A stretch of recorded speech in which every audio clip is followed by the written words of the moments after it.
probably like. Yeah. Can someone be on the ad channel? We're streaming. We're streaming. Yeah. Hey, I can. you're on it. The ad channel. Okay. And also, who's? Oh yeah, that's me. Well, but I'm doing this. And you can also link the agenda. Sorry, that is a culture link. Did you? Hey, Grace. Can you also send them the agenda Word doc on the Slack? And then tell me when you did the ad channel, and then I'll get started. You do it? No. I can do the You know but why? Because You don't have the link. no, but the ad on an app, it's like Okay. If you do this, the thing you do in Windows, you close the program on Mac, just for writing an ad first. But I have the links. So.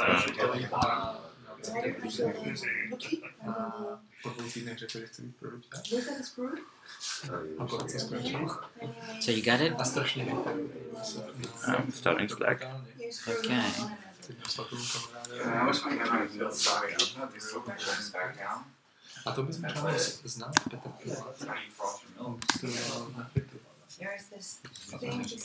gonna do the agenda. Okay. Stejných jako 5 let jako ty.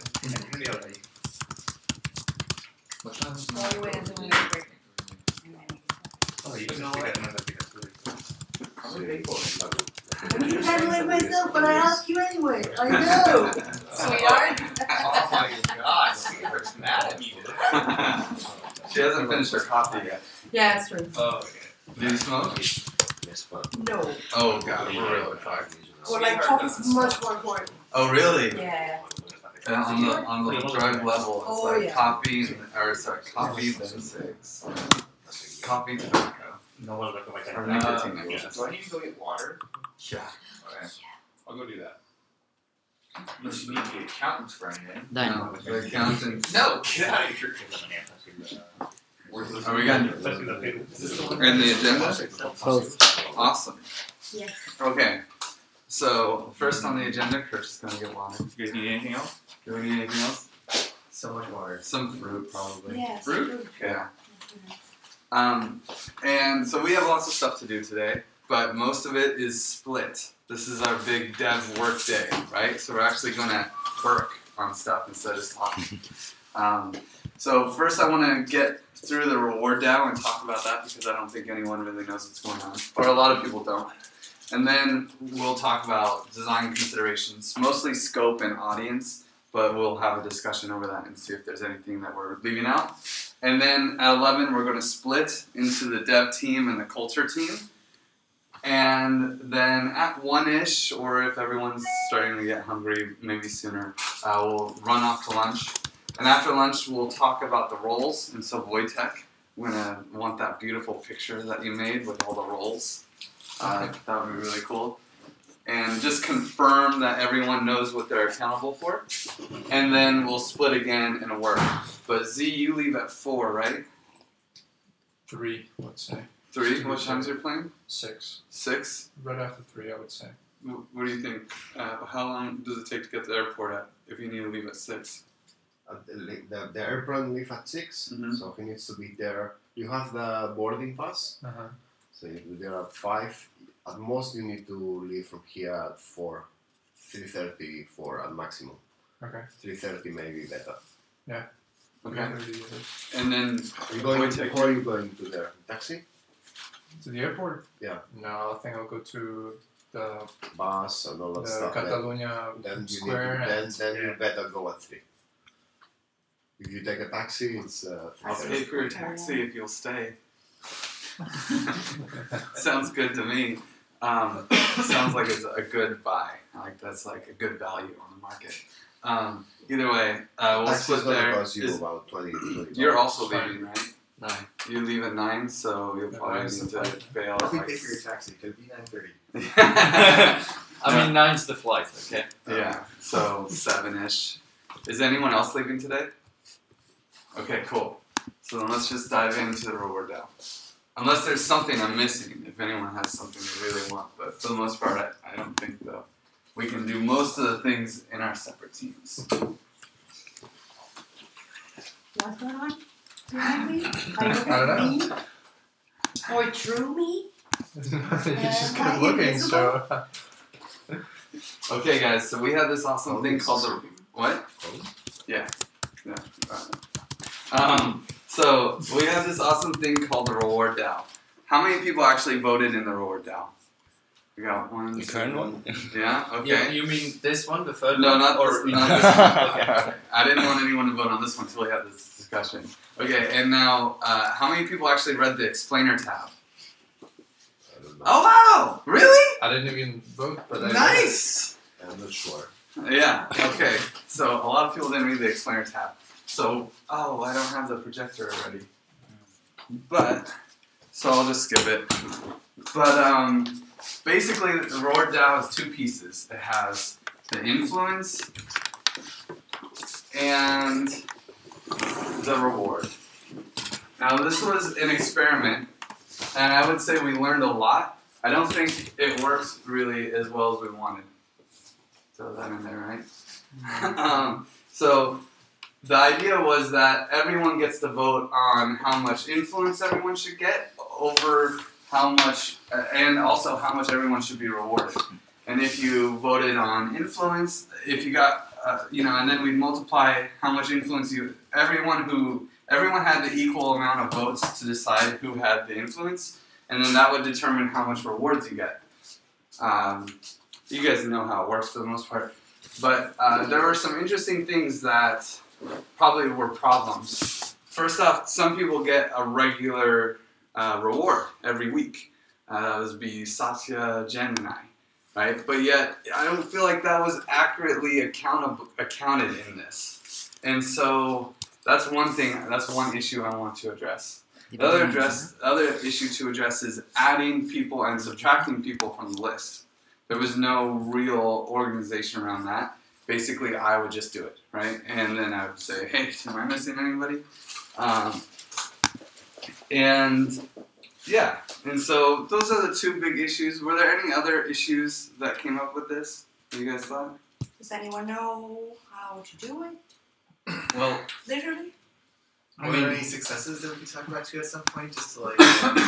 Well, successes is that people who didn't like Grace was volunteering completely, but she ended up getting about $900 from one, and I don't know how much from the other. So Grace. Yeah, Did I really? Yeah, exactly. No one even knows how much money they were getting because the DAO doesn't work, so I can't pay anybody. it does. It does now.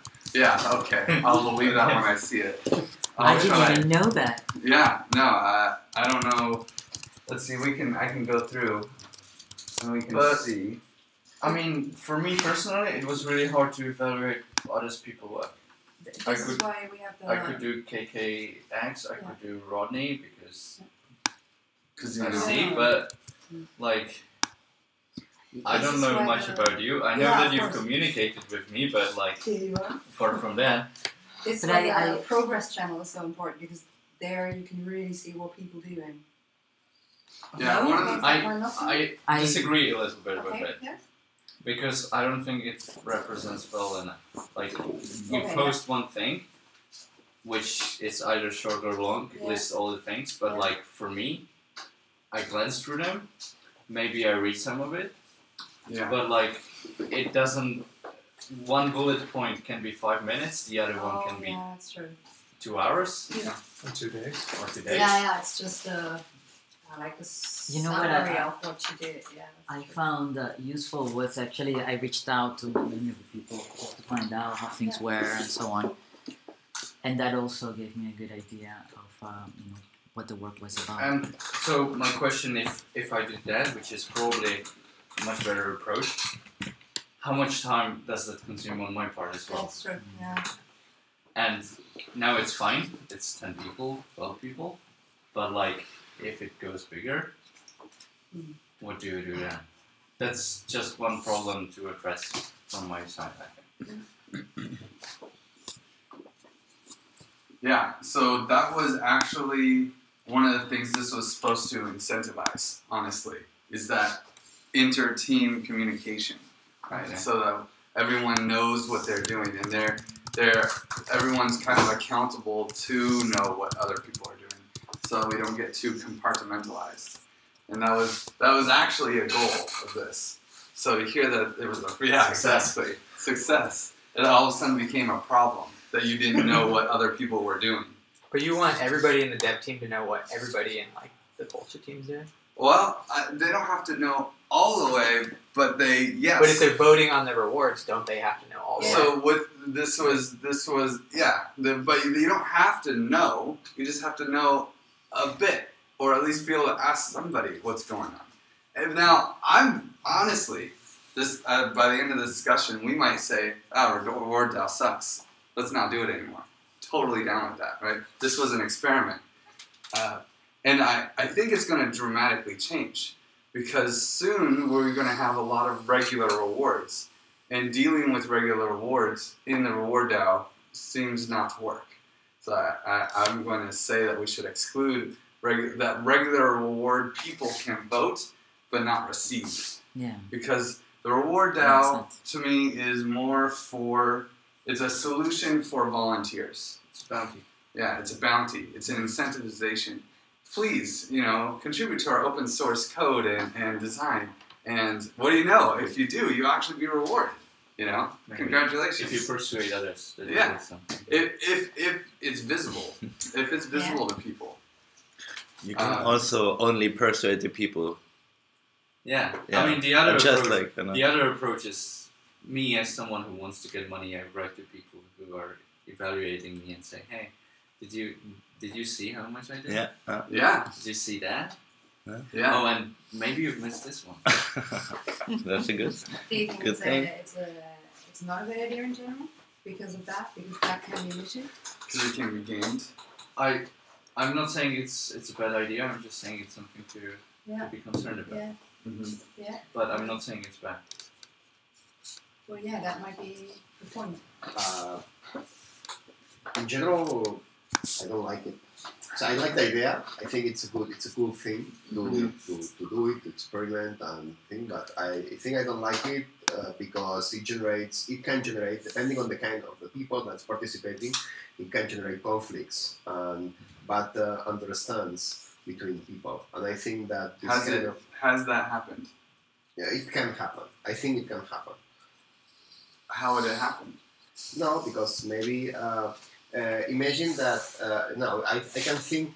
I don't know. Maybe these three guys are voting themselves because they are friends. Okay. And I can think that. Yeah. Okay. I'm not gonna say that I can think that. Okay. And maybe I start. Okay, because I do get my friends. Yeah. And then you can start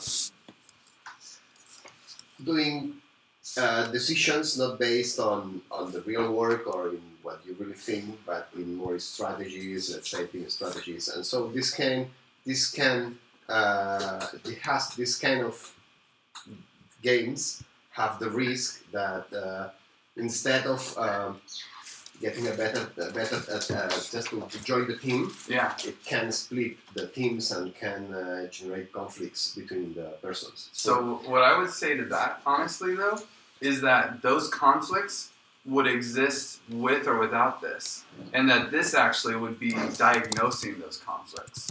Because people who are, if there's three people that are already buddy and they're going to go out of their way to vote for each other and send money to each other, that's not just with money. That would also be with other things like sharing work and so then when I look at this, because most people don't look at this, right? No one even knows how much money they got, right?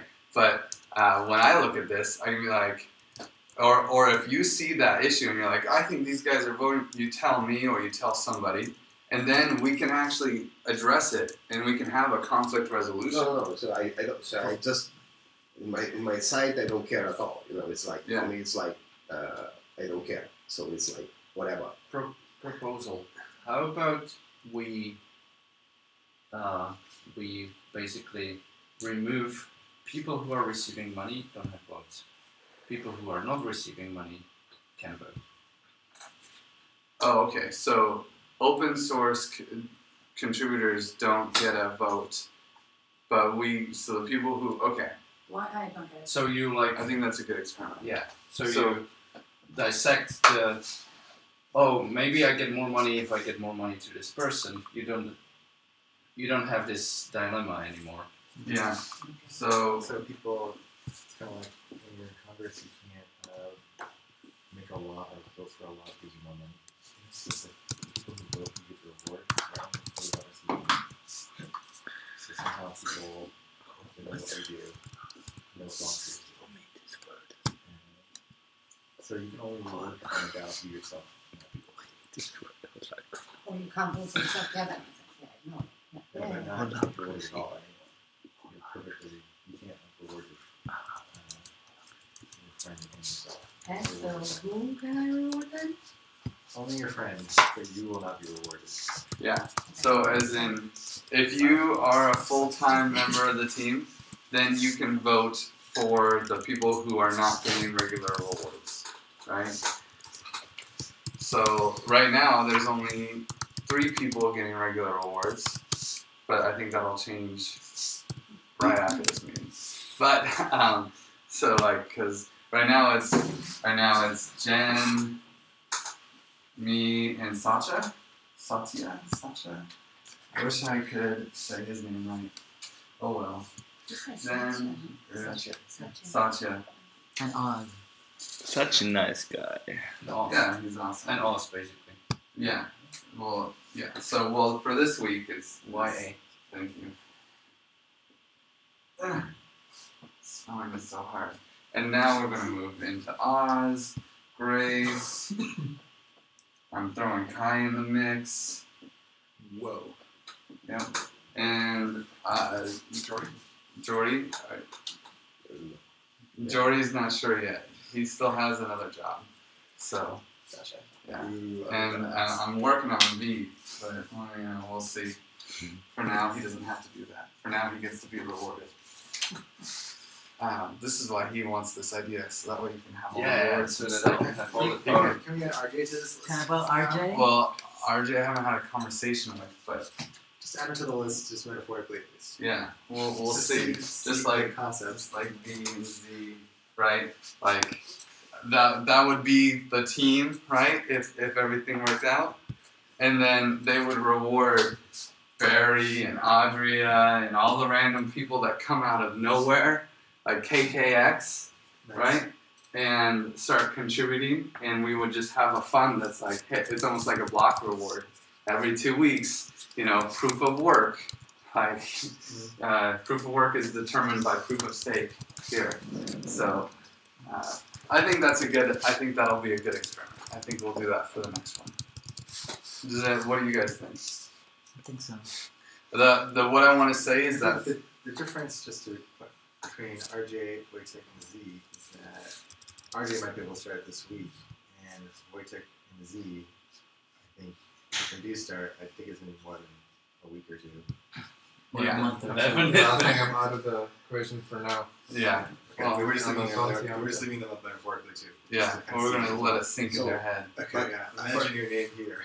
I tell you for example, this is my situation. I don't want to decide on that. This takes a lot of time to check the persons, and it's a complication. So I don't want to play this game. Okay, but I don't participate here. So what's my strategy? So it's like I don't want to decide. So maybe I just do a stupid thing, like I bought everything for myself. So it's a stupid thing. That's okay. Okay, or maybe I Because just. we'll still do influence here. Yeah, and then I just go to influence, and I just want to know. Who's really checking that. Yeah. So who's really checking the job of everybody? Because Me, for example. Yeah. Here's the thing, Jordy. I know you don't want to do management at all, but you do need to be part of the team, and you need to know someone who. I want to spend my time doing one job that I'm sure that anybody else can do it much better than me. Yeah, but no one has your perspective. So if somebody starts contributing to open source smart I'm contracts, playing the game. what about no? But actually, you did do this. Remember Jacob, Cuba? Yeah. But I can't do it. I'm just putting in a position that's okay. It's probably a comfortable position. Okay, But it's like, okay, this is what I want to choose. I don't want to take political decisions. I know that I'm not. Us. Thanks, buddy. I know that I'm not gonna do a good job on that. Okay, I know. I know my limitations, and I know that I'm not gonna do a good job on that. Yeah. Okay. So it's like, okay, that's how I want to. That's how I want to play this game. So it's like I don't want to decide where the money goes, and I only want to choose the influence, but I want to know who is really doing the job of evaluating the persons and taking care of what's doing what and what hours and what's the real work. Awesome. Okay. Yeah. So then it's okay. Maybe then I can split 50-50 to us and you. But I need to know maybe in the reward in the channel. I want to know not what the people does, not who reviews that, who spends time and effort to doing the reviews. Yeah. So that's Reviews of volunteers or reviews for full-time people? Volunteers. But the full-time people will still have to vote on each other's influence. Because, maybe Kai's on vacation for a week. yeah, but for me the important vote is the influence part. Yeah. And I want to know for the influence part who's working on it. And it's important. I'm glad this is here because this incentivizes you to have to know a little bit about what's going on in the team. You have to know. I feel like you guys both have strong points here, okay? Yeah. I think, but it's a valid concern. It's like, okay, cool. Who's kind of overseeing stuff just like a little bit? Yeah, we all have responsibilities, but at the end of the day, who's making sure that something super crazy isn't happening? No, I mean, it's an experiment. It might need to be thrown away completely. That's not off the table at all. This is just an experiment. So we will keep trying because this is a problem that every organization that we work with will have to solve. How do you pay volunteers that don't want to get paid for the most part? Or at least don't want to evaluate their work? Because you yourself are feeling that, like, I don't want to have to evaluate other people's work. You also don't want to have to But evaluate I'm not your own. saying it not needs to be evaluated. It needs to be evaluated. Yeah. But I think that the job to evaluate the persons is a specific job. And even that needs But to be rewarded. the idea is absolutely different. The idea is exactly not that one person evaluates everyone else. The idea is that everyone evaluates the work of everyone. Right. Yeah, okay, But his thing, the way he chooses to express the everyone gets to do everyone, is Is to I rely take one on person. one person. Okay. kind of. Yeah, I think it's okay. It's good idea. It's good idea that everybody evaluates what they want. I agree with that. The only thing that I'm saying is my decision. It's like I don't have the time and the skills. Neither the time nor the skills of evaluating one. Okay, this is a specific job. It's the same way that there is people that has not the skills to develop. Well, And everybody has the skills. But the issue is that we have a decentralized team, and sometimes it's hard to have one person that can see everything that's going on. And so if we can pull everybody, then we can see everything that's going on. But because seriously, if you're working with, Jorge from Oregon, not that he necessarily needs to be rewarded, since he's raised a bunch of money through a token offering, we're not going to know that, But you could then one thing I want to add to this, and then we can be done with Reward DAO, is the opportunity to nominate someone. I kind of did that with RJ and KKX this week in the Reward DAO channel, where I was like, hey, I want to, nominate RJ and KKX because KKX has been doing all these things and RJ has been doing all these things, and then we can have those positive words of affirmation and publicly so that everyone can see, as well as people who I get to tell everyone, hey, I saw these guys working. We should add them to the Reward DAO.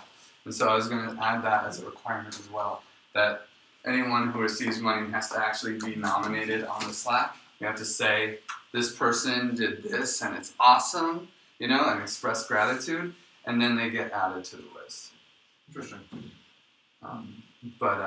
And that way, and only full-time, regular rewarded people can nominate. Yeah, I like that because then that doesn't totally solve Jordy's thing at all, but to a degree, it's like if I'm trying to take responsibility for the GitHub email, looking at GitHub things, and if I see someone, I'm going to nominate them. And that's kind of like at least some measure of validation of one person who's kind of overseeing this because I'm taking accountability for this thing, but not, it's like a little bit of what you're asking for. And then if Jen's doing something similar with all the other volunteers, then it's kind of like, okay, at least you know that this person was nominated. Not that you should have to do it this way, but people who feel like I want liquid democracy, okay? So it's I want to delegate my vote. Well, perfect. Let's build liquid democracy. So this is okay. I need one delegate, or maybe I can split. Maybe there are 2 delegates, okay? And these delegates needs to convince me that they are doing a good job in evaluating that. If I see that these 2 delegates are doing a good job, I will still vote the delegate. So I don't want to lose the right of my vote. So I'm not. I'm gonna try to earn your vote by at least. I'm just trying to save my time. I'm just trying to save my time. Okay. It's like, I get totally that. I understand that you don't have time for that. But as he said, you are part of the team. So. Yeah, but on the other side, okay, this care more. Okay, but if okay, I do my job. Okay, because it needs to be rewarded. I need to sell my job, which is good. Okay. But if I have to sell the job to everybody in the team, the end is, come on. I don't think that this is, we're taking this to the extreme. We're a team of 12 people. All you have to do is post on Slack. Yeah. Just, all you have to do is tell people what you're doing. That's it. Yeah, but we want to establish something that's working while we're growing, scale, something that scales. And what I like, you were explaining Trello yesterday, and when I went to sleep, I was like, okay, we could basically use Trello and just do it ourselves as long as it's not working, You just have to put a number to, you separate on a Trello board, you separate the tasks you want volunteers to do. So you put a bounty on them. Like if a regular reward guy closes one of these issues, he is not getting rewarded. But if a volunteer does it, he gets rewarded. That's a good idea. I could do that. You just, it's yeah. Yeah, I actually started doing that already with Jason. You could, okay. Yeah, we can make two rewards for each task. So first one is to do the task, and the second one is to review the task. Yeah. So, and it's assignment to people. So, people that is going to do the job, and people is going to review the job, and there's a different reward for both. Yeah. That. So, and from the decision point, you choose which persons are able to do the job and to review the job. Almost like it's like a milestone tracker or something. Yeah. I think we had one of those. I know. Awesome. Well, that's what Trello could be, but it's not in our scope. Which brings me to the point that we're out of time for Reward DAO. Is there any quick comments that we need to throw up before I close the discussion? I think it was useful brainstorming for sure. I mean, I think it works. And it's a great incentive for everyone who's volunteering. But I'm not sure about the scale. I think it works for small teams, but I'm not sure about the scale. Okay, so let's say who generally likes this? Yeah, you'll like it soon. Well, I guess I feel like the bounty idea might be I like that idea better. Yeah. Wait, keep your hands up for a second because I want to see the numbers. 1, 2, 3, 4, 5, 6, and a half. Okay, and who doesn't like it? I haven't really decided. 1. Okay, cool. Because maybe we can have, multiple systems. I mean, you have somebody on regular payroll. You have for the dev work, something like the bounty thing works well. And if we get another person in to say, like outsource a little thing, we would probably use the reward DAO. If it comes through this like. The thing with the bounty thing is it quantifies work. Yeah, and that's good. This is actually an issue because we started out completely like that, and people didn't like quantifying their work. I'm like, okay, how much money? It is hard. It is very hard. It's super hard. Oh, they hate it. Yeah. They hate Sure. it. Everyone was like, this is the worst part. Were you asking them what they should get for the But DAO? it's I also was trying to work with them to determine it. but it also then like reduces the quality. You know, like you just do it. Yeah. Oh no. Somehow Yeah. get the benefit. I guess. I mean, yeah. If it's just like, oh, this is done haphazardly, and you give them bounty, but you could have like it's gotta be accepted or like accepted for price. No, Sure. it's Sure. all here all So we move to the design. like this that we do. We're moving to the design. Maybe I'm not No, but although they're having good conversations, and he's getting some water. It's okay. I technically have like 60 seconds before I on mine.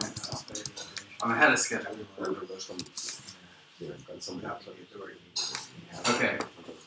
So I want to talk about design considerations. Basically, two main things. Although maybe we'll add something to the list because it's a discussion. Let's get something off the list and just talk about audience. No, because scope is really important. For instance, we're trying to help people, donate, right? Well, should we focus on the fiat to ether conversion? Hell no, right? Definitely not today, and probably not ever. It's out of scope for us. Okay. Okay. So there are a lot of things that we need for this project, but that we probably shouldn't do, and we should rely on other people to solve those problems. Like the first one that's obvious is the fiat issue, right? We're creating. I'm not sure what the solution is to this. There's multiple ways it could go. I mean, we could just add the Coinbase button to our website right now, and that would pretty much work. People could send $5 with a credit card and convert it to Ether instantly. Done, right? Of course, that limits donations to $5, or they have to sign up for this big account with Coinbase. There's also a hope, and I know there's like 10 teams working on this, for a stable coin. So, For what? a stable coin. And once there's a stable coin, then it'll be really easy for someone to make the fiat to stable coin bridge. And then we can just use the stable coin in our app. So this is out of scope for us. And I think that there's a lot of other things that we need to solve that are also probably out of scope. But first I want to talk about audience, okay? And because the audience question is, it's like a moving target, right? Because our audience right now, for our current DApp, for instance, is basically Giveth and a little bit of Burning Man. Because I am organizing this Burning Man event and using our DApp. Yeah, I know, that sucks. But that's what's happening. So, because people are, I'm making everyone's paying dues in Ether, and, I want a safe, trustless place to hold it. So, of course, I want to put it in the vault. And then I can have transparent payments for what I need to buy. We need to buy an evaporative cooler. We need to buy this. We need to buy that. It just seems like a good use case for, our system. And considering that almost everyone who's coming to the Burning Man is like really involved with Ethereum, it's also like an opportunity to say, hey, give it, right? I need to make a comment on that. Okay. It's fine, but you are using this DApp for something that's not the goal of this DApp. The goal of this DApp was for donations. So it's for donors that give money to a kind of cause, a set of milestones, and these milestones will be unlocked if they are fulfilled. That's an interesting. You are using this as an accounting, just as a single accounting, transparent accounting mechanism. What I'm using it for is to build I would say is really aligned with our general scope of what Giveth is supposed to do, our mission statement, which is building non-profit, decentralized organizations around a cause. this cause is to survive the playa with a little bit of style and some ease, like a kitchen and stuff, right? We are a decentralized group. There are lots of people that are going to spend money on different things and need to be refunded for that money, and everyone's needs to. It is not donations. That is true. Yeah, it's okay. It's okay. It's aligned with the. It's aligned with Giveth, but not necessarily the smart contract I'm saying architecture. The application, the concrete application that you are using for, you are using it for something that's not the real goal of that application in concrete. I'm not saying that's good or bad. Yeah. No, totally. But one thing is a contract where donors have the warranty that their money is spent in the way that the contract says. I would say that is required. That is still an important part of this. Yeah, but other thing is just to keep a transparent accountability, which is also part of the system. But that's another. For me, that's another. Okay, it's another. It's another. I would say that a Burning Man organization, a Burning Man theme camp, is very much like a charity where people send dues. And then there's no transparency, and you just hope that they spent money correctly, right? And whereas you haven't been to the burn yet, or I haven't. Yeah, but how many donors do you use in this DAO? 50. Okay, this DAO is only thinking for $1. Yeah. Okay, that's the first thing. Who are the reviewers of this? Well, if we get the multi-sig in, then the donor, and we could of course have made that we designed it. I mean, I designed it with you. We designed it with the idea that the donor is one address, but it could be a DAO. The DAO, exactly. Yeah, but you are not using that one. Well, we don't have the DAO yet. But it is a use case, and it's an experiment, and it's an opportunity to learn lessons. Griff, it's fine, okay, but I think it needs to be clear, right? Because sometimes it's just that the DAO is not thinking to do that. You are using. Move a little asterisk to Burning Man to kind of like note this concern. Sure. Because I think you have a good point. And I would also say that in Ethereum community it presents us differently this way. So you're saying that a huge portion of Ethereum community will probably use this. These are our first users outside of Giveth. Yeah, they will. And they will perceive it like that. Because we present it like that for now. Yeah. Okay, it's just something to realize. Yeah, I already told everyone. Well, actually, I haven't pushed it yet because I haven't been able to sleep. But tomorrow, I'm gonna actually push it out there and start collecting donations to the vault, right, for this. And they'll donate to Revolution.f, and we'll have like this use case study that will be interesting. And it's definitely not perfect. Our DApp isn't ready. But that's okay, right? It doesn't have to be perfect, but we get to have this experience and we get to learn some lessons.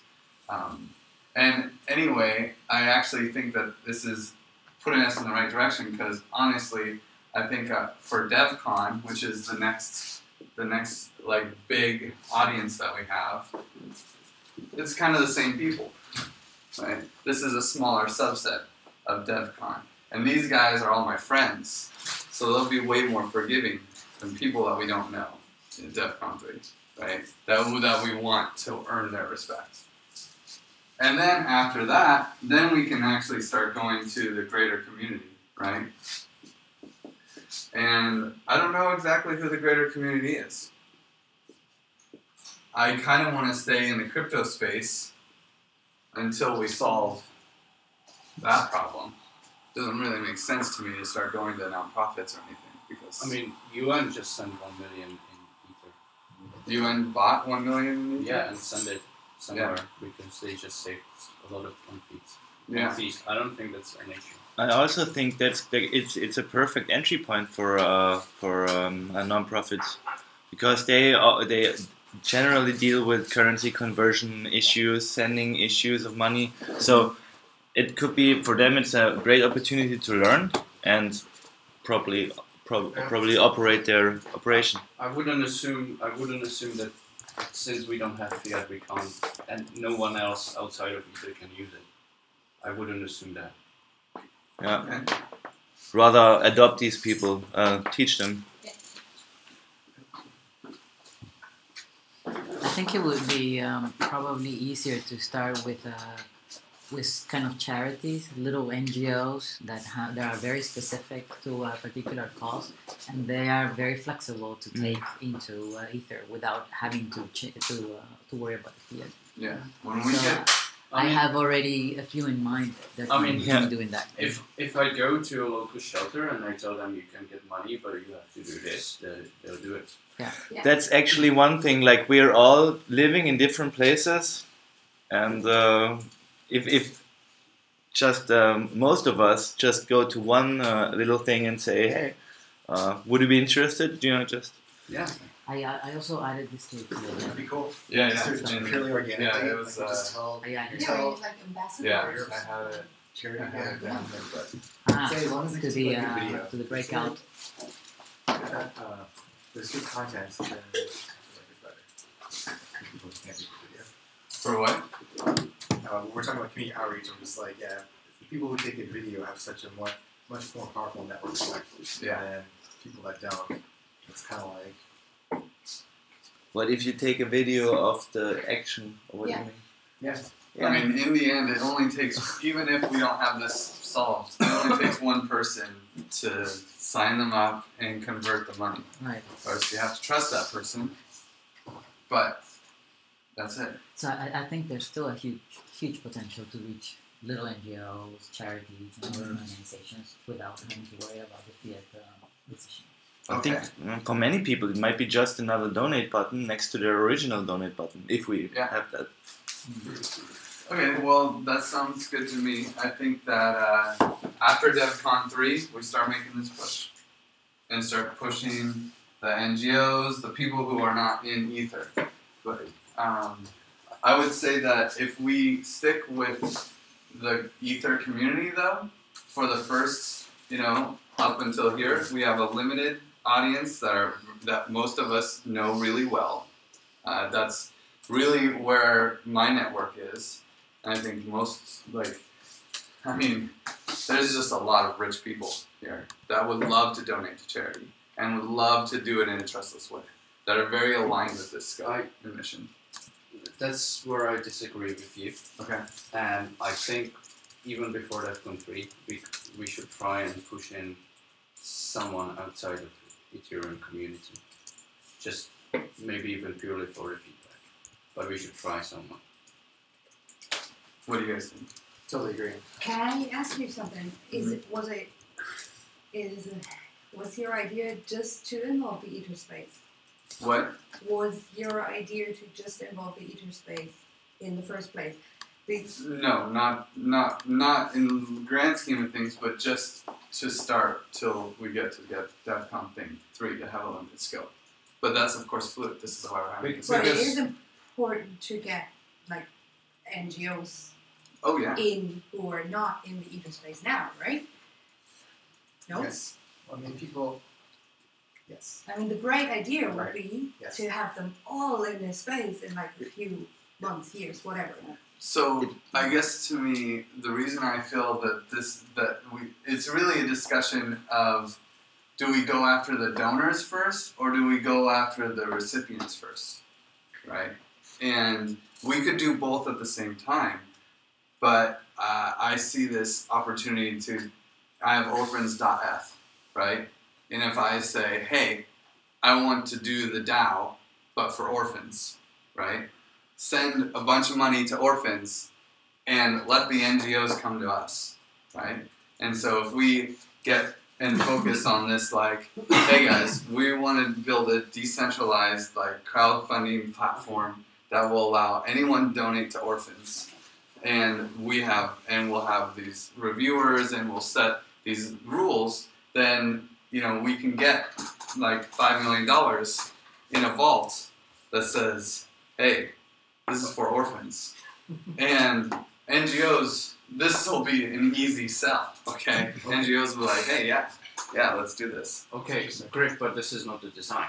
The design right now is that you need to have something to donate to in the first place. So this discussion is design considerations. But yeah, you're totally right. So you need the cause, then you can, and this has to be by somebody. That's what Griff is saying, though, is that the idea is that the cause would be orphans, and you could donate to that cause, and that money is in a system. But then we need to add it before DEFCON 3. Yes. Yeah. There doesn't have to be NGO behind it, but we do need to add it. Right. So the project could be orphans. I mean, in this idea, which I think I think the way of making this idea happen, or any of the ideas, is for us to build until DevCon 3 and have at least one use case outside of Giveth, and then you're at DevCon 3 and you're like, hey, look, we use this for Burning Man. It worked okay, something like that, and then this other team, used it for this, and then they used the old version, and here's the new version, or we used the old version, and they got to use the new version, and it was so much better. But having this outside thing, I feel like, and the more that outside NGO is relevant to, like the recipient use case, like the most ideal recipient use case, the more the DevCon 3 donors are going to be motivated to give to Project Orphans or to any other project. You know what I was thinking, if I may as well, using your idea, because you want to ask people to donate, but we still don't know exactly which cause that will go into. But since it's people that are within the community and they know you and they will trust that and say, okay, yeah, I can donate. Are you sure you're going to give this to some charity work? And you will say yes. So they will trust that. So it could be that you can actually ask them, where would you like this money to go into? And just have like a collection of wishes. Yeah. And then you would have this, Griff will love the orphan, and you will love the well, and you will love the children of Africa. And then you would have a collection, and actually that could be also a new way to start looking at which NGOs will be probably coming in, because then there will be already somebody wishing to support this cause. Yeah. Yeah. I think that's... So that could be like your exploratory kind of phase, where you're looking at where are people interested in supporting in that community specifically. Yeah. Well, it should not, but it does not has to be on the other side as easy as possible for NGOs and to get in the whole thing. I once, and honestly, it doesn't have to be easy if they're incentivized, right? So if they see that there's a $5 million grant. Somebody says on the Slack that the wishes are a nice idea. Thank you. Who is it? It's distributed intention. All right. Who is the name? MIDI Poet. Oh, thank you, Millie Poet. Thank you. That's really nice. I know, that's really too bad. I'm so sorry for that you're watching this. Either way, I think that it is a good idea to have. And in the end, when we raise this money, the donor always has the ability to control it, is the design, right? So they can make sure it goes where they want it to go. All I know is that we have this really, the proven aspect of this is the DAO, right? This is when we raised $150 million, everyone wanted a piece of it. There was so many people that came out of the woodwork that said, oh, yeah, here, I have an idea. And I feel like we can recreate that with Giveth, where if people put money up first, then great ideas will compete against each other to see who can use that money the best. And then the people who sent the money in can kind of allocate as they wish in the wish bucket. But this is the idea of the game. Right. Yeah, exactly. So that's going what Wojtek says, and I'm just agreeing 100%, but I would change one word. Instead of push, I would say pull. And you already said that. Okay, it's not. We need non-DEFCON, so not that in the beginning, not to push, so not to give them a product because we don't have a product yet, and maybe they are not going to be able to use the product because they don't understand how the crypto works. But we need them to get to get the feedback, to get how it works, to learn from them. So we need it. as soon as possible, because I think it should be part of the development in some sense. So we need the knowledge of these parts, okay? Yeah, but we need a product first. And if you like go on DevCon and have a presentation about Giveth, which hopefully will happen, if you say, well, we still don't have the product, but we've already collaborated with this UN or like this organization outside of Ether, this organization, and they are interested, they're giving us feedback. It sounds much better than, oh yeah, well, we did this for other Ethereum community. Yeah. I'm personally not excited about working with the UN or any large governmental organization. Yeah, it's small. But I think just like you want to do the free slave trade, but the is a little bit even more adorable. Just, okay, a King Foundation. Something, But I tell you that Uzizo is a perfect project for this. Yeah, Uzizo is a good one for sure.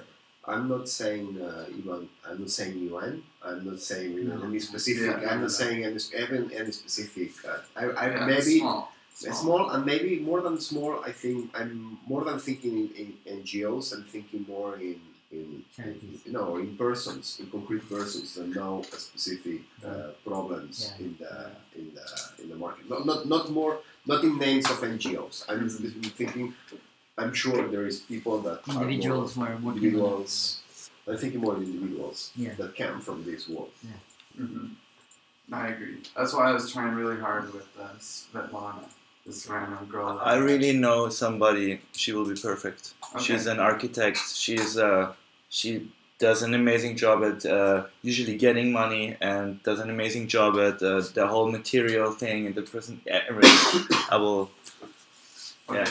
I will ask you again with her. So before DevCon, but obviously after Burning Man, we will try to bring in some small charities, small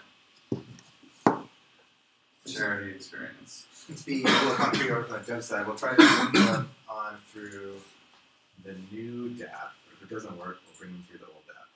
One way or another, we'll bring them through the experience just like you went through the Burning Man experience. Hopefully, it being a better experience will be a month later of development. Yeah. God, that's so ugly. Okay, so yeah. You guys know there's something. Yeah, the small initiative. So. Yeah. Okay, that sounds pretty good. So I feel like, do we have a clear understanding? So for now, it's Giveth and Burning Man until after the burn. And then we start bringing in some small charities to get some feedback. And then we have a big DevCon 3. So we still need to focus it for this audience because this is the big presentation. And like probably another one of our launches, right? Like if this is the big launch that we're working towards. So it's definitely the audience we need to look at most, okay? And then we start going real, right? Because this is all just like prototype experiments, trying to learn, get as much feedback, and then it's like we're building the real thing, like hardcore. You know, if we have to throw away the second one that we're doing, that's okay. You know, because we'll have learned so much. But does that sound pretty good? Yeah? I'm only getting mediocre yeses, but I guess I'll take it.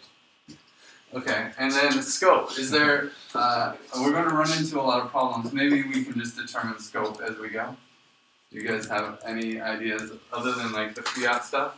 Is there any other design considerations that we should consider that are inside or outside of our scope? Well, there's some, like reputation always comes up. Oh yeah. Or what else?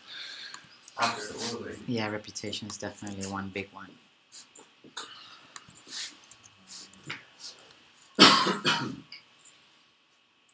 Anything else? I mean, something like a prepayment of the money. So for some milestones, you probably do need to have some cash already. Like it eventually should appear in the money, the possibility to get some money before you start the milestone. Yeah. So my concept for that is the milestone just says instant reward of 10,000 upon reaching 100,000, right? Or something like that. Instant reward of $5,000 to get started once we reach 20,000, and then there's not even a reviewer needed. That's a smart contract. Boom. Done. There are also there are also some projects that are becoming interesting, that are some kind of credit, give some credit to projects, and we can try to see how we can integrate with this kind of projects. What do you mean, Jordan? I've seen a couple of projects that they are working with doing credit, doing loans. Oh, like micro loans, microloan. in the eco space. That's kind of like salt. I think I've seen a couple of them. I need to check it, but there is like a couple of them that they are working on that. One was presented last year in DEFCON 2. Okay. I will check with the name, but there are some interesting ideas of creating a loan system, sharing the risk and microcredits. And I know. I can think of a couple of others that you're talking about. I even talked to them and reached out to them. Like fund. There was one fund request. I don't even know if it works. Okay. Yeah. They just did ICOs. Yeah, exactly. They are still very early stage. We trust, for instance, does like kind of it's almost insurance. It's like they call them Roscos, where they do like everyone throws in some money, and then if anyone needs it, they can pull money out. And so it's like a small group insurance thing. So, like if there's for instance, if there was a crash in the ether price or something. Okay. What about well, we actually can like do it already, but like some disaster funds. So something like that. Like humanitarian like relief? People just, relief, where people just send money and it's like right there, and it's a really easily accessible right away. Yeah, I would like that to be in our scope, for sure. Like, to be able to say, donate here, and we will make sure the funds get somewhere where they need to go as quickly as possible. Right. Yeah. But like, such thing has to like keep a high cash amount until something happens. You shouldn't distribute it right away. So I mean, tsunami. Yeah. For example. But earthquake. So pre-funding a disaster relief fund. Yeah. I see that this, if we do it okay, this will come without any specific design for that. Yeah. So it's like you make credit if it takes 20 seconds to create a project, and in 30 seconds you collect the money, and in 1 minute you get the money on the other side, and then of course you have the conversion stuff. But for the system, the interesting thing on that is that it's blockchain, and this can go real fast. So this is what started. It could be just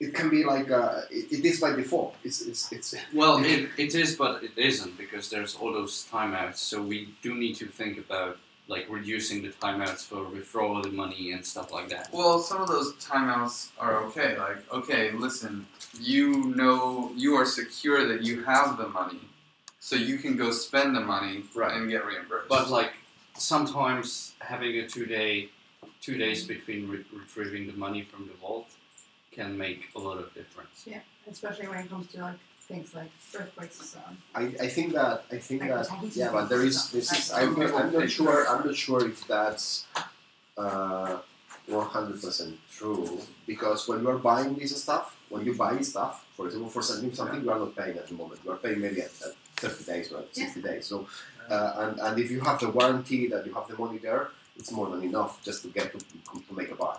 Yeah. So this was the first. This is what kickstarted charity and blockchain in general.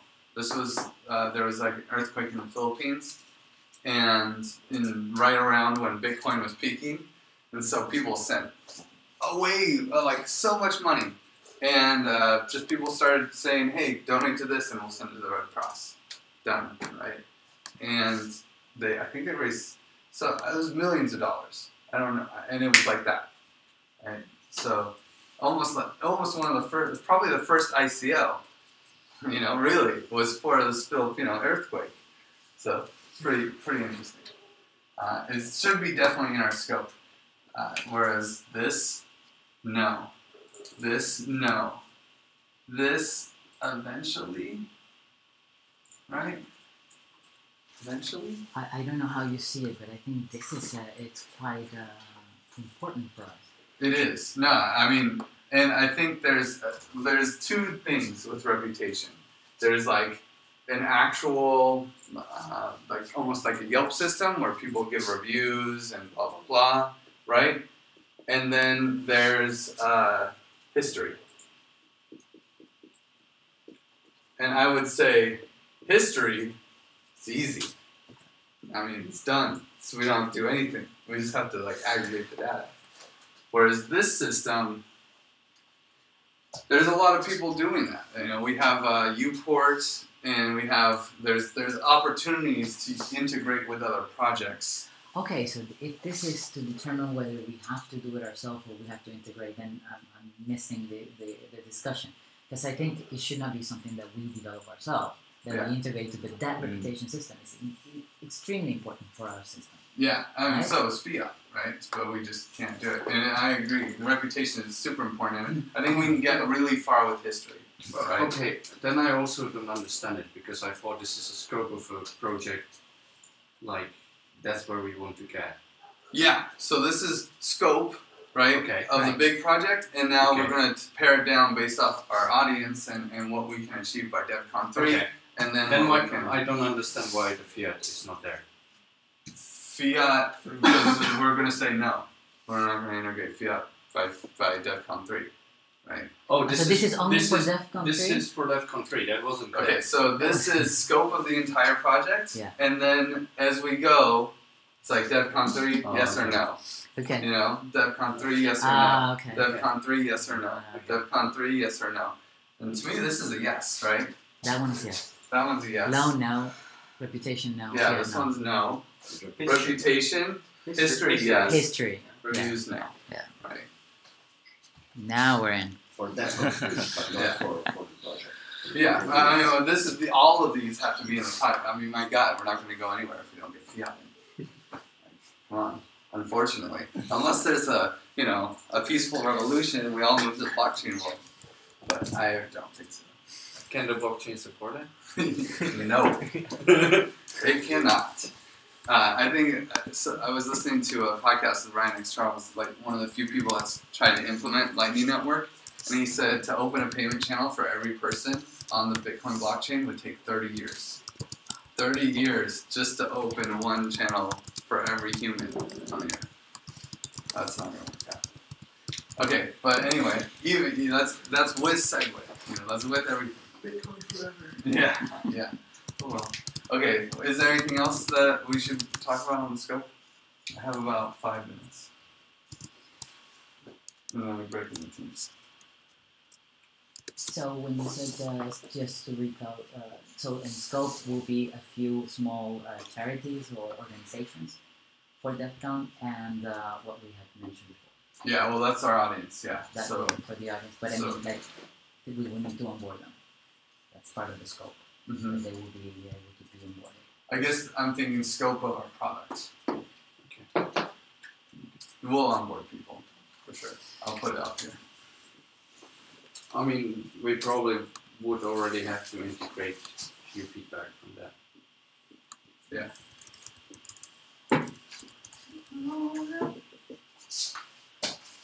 What else we got? No? What do you think? Oh yeah. Well, there's fiat, but then there's also that milestone that I moved off Hypride. That was like, do we make it so that people can denominate their donations and basically do a, we'll call it a fiat oracle.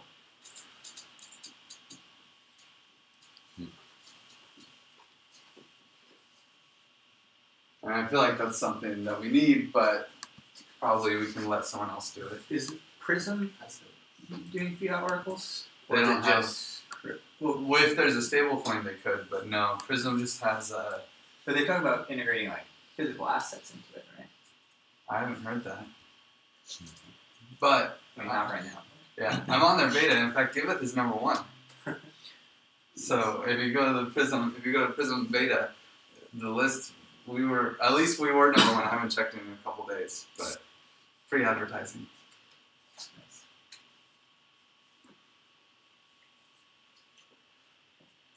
For the fiat token, maybe I'm saying a stupid thing right now, okay? And of course and maybe it's what we don't want to do. But for the fiat token, it's something that's in the space. A lot of people is trying to do. Yeah. Maybe money given to a donation system like us and converted to a fiat token. Maybe could be a good way to solve that from the legal point of view. So using Giveth to create fiat tokens? Yeah. It just maybe it's a stupid thing. Eh? No. I mean, there's no stupid things. It's like you give a donation, so you put the money for a donation, and you receive a fiat token, and then it's a deposit that's in some bank or somewhere. Okay. Tokenize it. So we should reach out to some of these like digital currency group and some of these guys that are trying to do. I'm saying that maybe. Hey, Maybe I'm not guys. a lawyer. I'm not a lawyer. I'm not. And maybe it's just a stupid idea, but maybe it's a way. Maybe there is a way, a path. Maybe it's a good path to solve the fiat token problem like that. From the legal point of view, not from the technical point of view. Technical point of view is absolutely solved. Yeah, exactly. It's too easy. Yeah. I mean, stable coins by MakerDAO guys, they. Yeah, the only thing that you need is, of course, there is a safe entity that does this. Yeah, things. trusted entity. And legal entity, and you can do it that in a legal entity. And maybe the donations, putting that as a donation, maybe that's a good way to do it. Mm-hmm. So I'm gonna move to the review process. Okay. The reviewer, and so we talked about the reviewer last time, and this is a big. I don't want to say hole, but it's a big question mark, like, because how? I'm sorry. Maybe this should be more like reviewer incentivization. Okay, that's interesting. That becomes interesting. And it's like reputation. It's like, we don't know exactly how it's gonna work, but let's got scope now. Yeah, because we had a few solutions last time. It was like a reviewer DAO. They have the thing is that they may have unaligned incentives. The difficult part of the reviewers is how you align incentive. Reviewers can act at one moment against one project. Okay? Yeah. So they may have alignments, economic alignments with that project, for good and for bad. Yeah. And then is how you debounce, just how you remove these incentives to the reviewer in order for the reviewer to be independent, and give more incentive to the reviewer to do the good job for the reviewer. It's just to evaluate the project. So I see That's the question. I see 3 main courses for the reviewer. Some kind of reviewer DAO that itself is a Giveth project. That is like, donate to here so that we can incentivize the reviewer to be independent, right? So third-party certification agency. Then we have paid by donor, the project, or a mix. And then we have just not paid at all, right? And they get paid by their reputation, by the fact that they probably are a donor, and they want to like this or that, you know, but something in the not paid region. What do we want to go with for DevCon 3? Because I think by the end of this, I hope to have all three solutions for this. Reputation. I say tiered, paid by donor, project, or mix, and eventually not paid at all. I think there could be levels. Like you should start probably not being paid. This seems pretty easy, yeah. Oh yeah. We could definitely do that. Yeah, this is we're going to not economic incentives, but more moral incentives and other kind of incentives. Moral incentive, exactly, because there's still a value incentive. Yeah, I mean, yeah, hey, I got a reputation. It's almost like you are donating to a charity, but instead of donating money, you're actually donating your time and effort to review something. That is charitable donation. Yeah, I should just put this directly in money because honestly, if someone is a reviewer and they review a bunch of projects successfully, maybe they could also raise money for their favorite charity and have that reputation directly, not paid directly. Okay. Fiat or either. Probably the most fair one. Well, the second one is I like the second one, but have a lot of problems because when you are paid from both sides, you always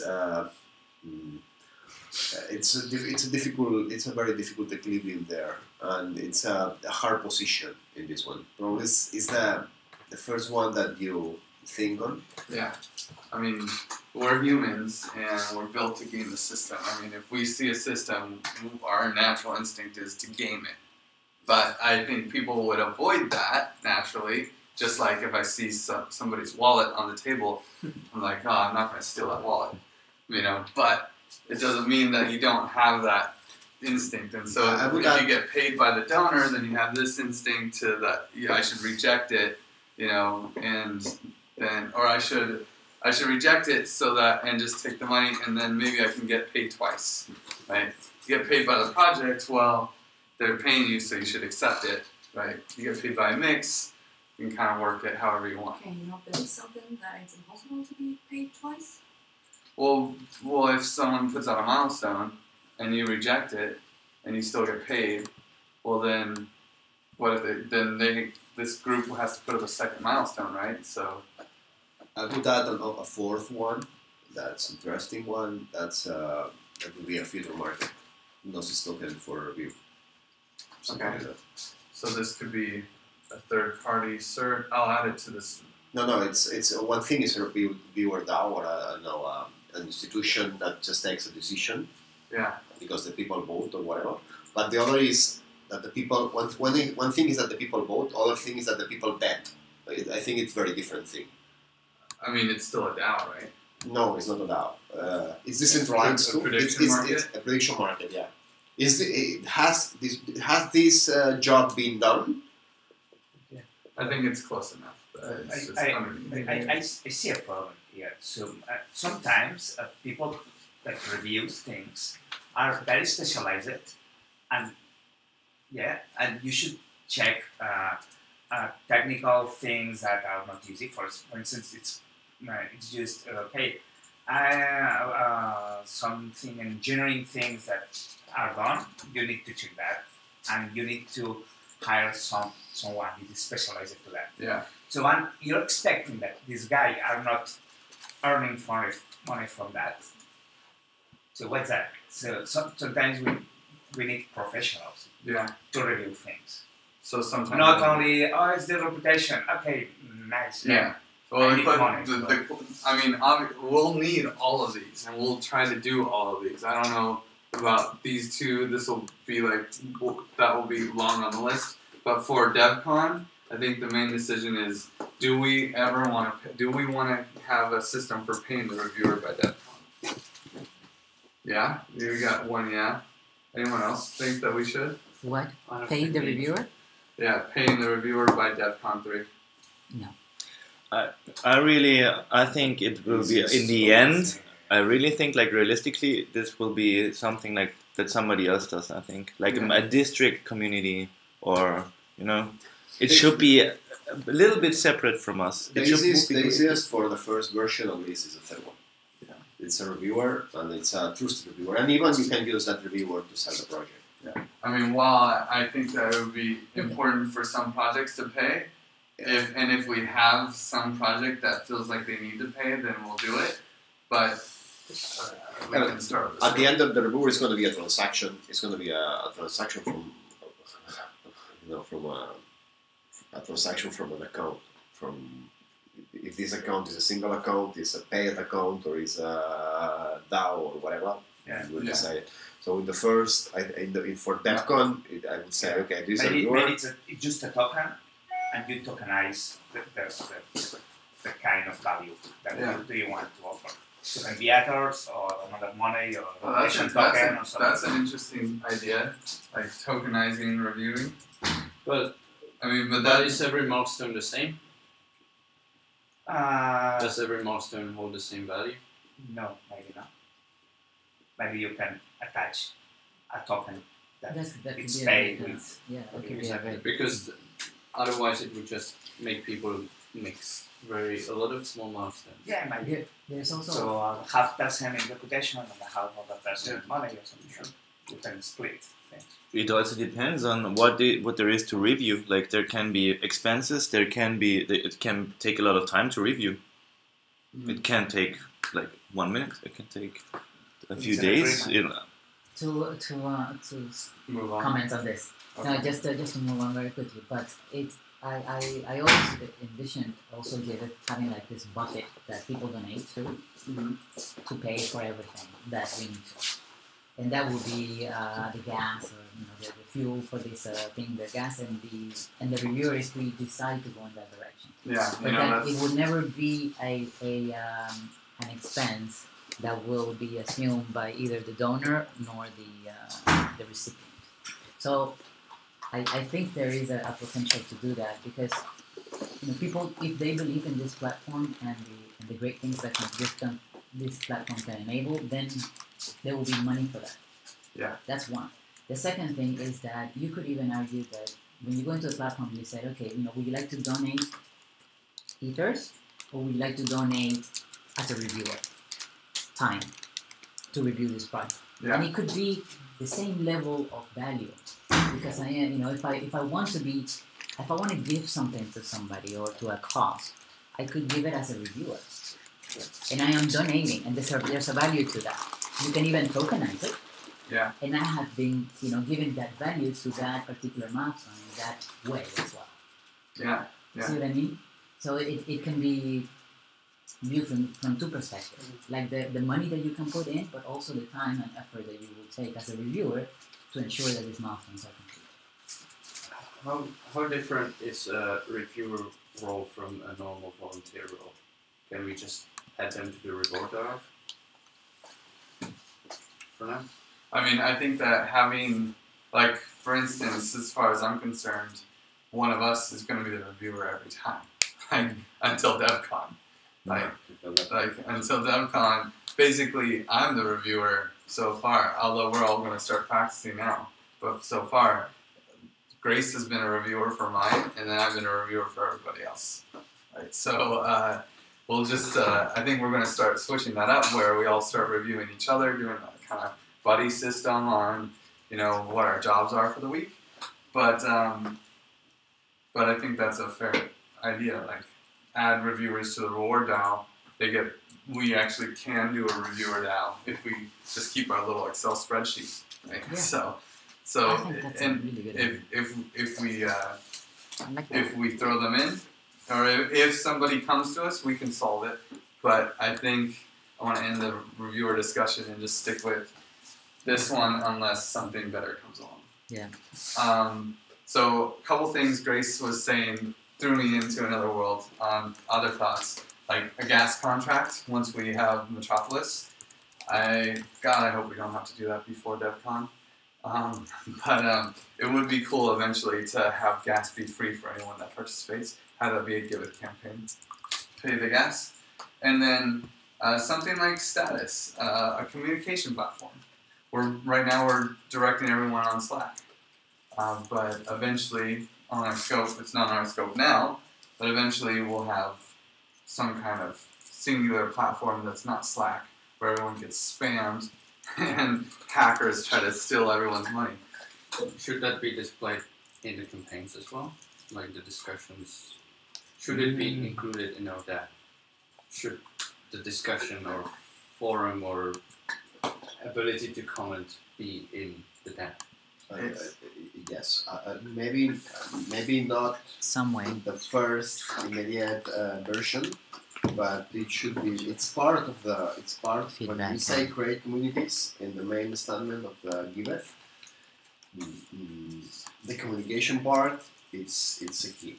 So it must be there as soon as we can. I imagine our DApp in general, in the long run, to be a charity discovery DApp, almost like Charity Navigator or one of these places. And then we're a gateway to their world.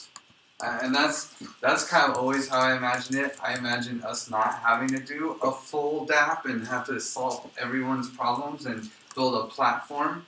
I want to be a portal to this person. I mean, we don't have to do that route. And I remember one of the first discussions Grace and I had was like, do we do this or that? And we're like, let's just do both, right? And see how it works out. It's the difference when you go to a campaign.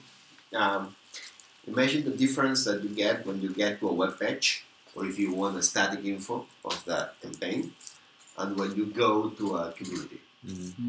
Then you go to a chat, you go to real persons, you start talking, you see people talking about specific things.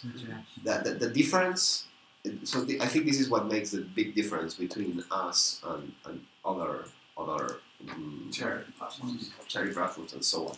So we are not a showcase of we are not a showcase of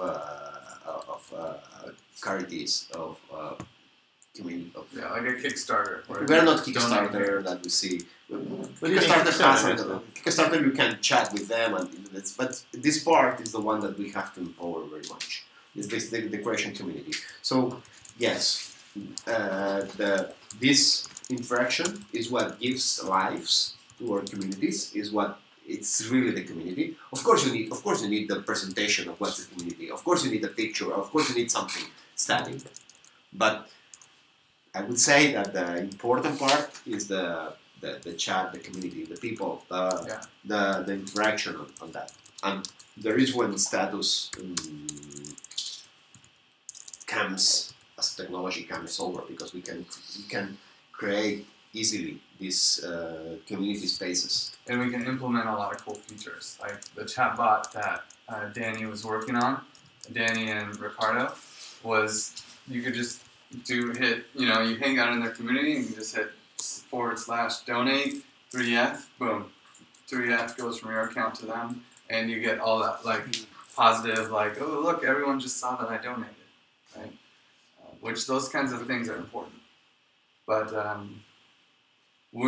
that's not going to be happening by DevCon 3. It's not. It's a long run. Okay, it's not something. But I mean, for now, that's something we should be already thinking. Yeah, we definitely. For now, I like pushing people to the Slack, pushing people to our Slack until DevCon 3.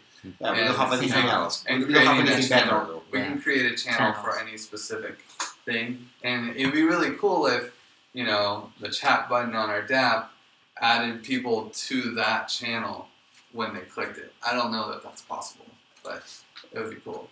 For us, and this we defined that a little bit with Danny in the DApp. I don't know what the status of that DApp is, but the idea is, at least in the I would say in the first stage. In the first stage, we probably will create more things, but in the first stage, I would say that for each project, have a group channel and a direct communication with the project owner.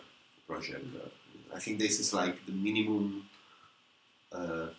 thing that should be. I mean, because I do think that we can probably integrate Slack into it. Slack is an option. Slack has, I think it has API and it can make things really public and you can just read the data. Yeah, but if we go more in but Slack is centralized and right now they're having problems. So at some point we need, when status gets more developed, we will have to think very much. This is another almost off topic, but there are Slack alternatives. Yes. Discord, with Discord, Telegram. Yeah, but so Paris. It's like open source. Yeah, project. Slack. Rocket Chat is also open source Slack. I think this is the one that's using Zcash, right? I know MakerDAO uses Rocket Chat. Okay. But again, this would also mean that we all and the whole Giveth Slack moves into it. Yeah. Right now, let's. I would rather move to status eventually. Right now, let's keep Slack, okay? But when we start thinking in the application, we definitely need to check if we can do it with the status. We'll see if it's available. The other one. Maybe. What is it? Mattermost. Mattermost. Yeah. What I would really like to see is how it plays out. I think it's a bit further on the roadmap maybe than status. But like when district has these create your own district, and you say that these projects are communities in district. We will see. We'll see. We need to be aware of this. I'm saying yes, we can we can compare and see who's faster, status, districts. But these are things that I see very much. Like I don't know, colony. Yeah, colony is definitely. I mean, honestly, we hung out in colony's office for like. I've been in their office for probably a week, 2 weeks cumulative, over 3 different visits. I really love the colony guys, and I can't wait for them to actually do something. We're on their beta, but I don't have time to actually do it. So we'll see what that. Of course, we need to be aware of all these projects, and we'll have to integrate. But the ones that I've seen. So for this, the one that fits better because it's decentralized, because has the Ethereum in there, and because at the end it's like a kind of a Slack and communication. And it's mobile. I mean, status is on mobile. But what's the roadmap for status? When do you think, like from your feeling, you can start creating the dApps right now. So you can. They are in beta. They are a little bit in beta on testnet. Yeah. On testnet, but they already have the API. They already have the infrastructure to start. We can start developing. We can start implement and then it's still in beta. It's still in beta. So then we're gonna wait on status till after DevCon 3 though, right? Like focus on our DAO. Yes. Yeah. This is unless someone else comes in, I can send them, and then they can be reward DAO or whatever. But they are so right now. Status you can start developing. Probably not using in the final, but it's a moment that it's not something that needs to be created and there is nothing there. No. You can create a DApp and you can start using status. It's in a very previous stage, but the API is defined. You can start creating that. You will start seeing the interaction on it, and I expect that in short they have a more stable version and be more mainstream version. But this is the but you can start. The thing is that you can start doing things. It's not something that you don't have the API, you don't have nothing. No, you have everything in there. It would be nice if we could. I mean, we're connected with status. I would love to get like alpha keys for the team. Absolutely. Because you need you need to have a key to be part of the alpha for downloading it on your phone. Like I'm just saying it would be interesting for you don't have status? No. And I'm like a guy, I really try everything, like I have viewport on my phone and I always start status for sure.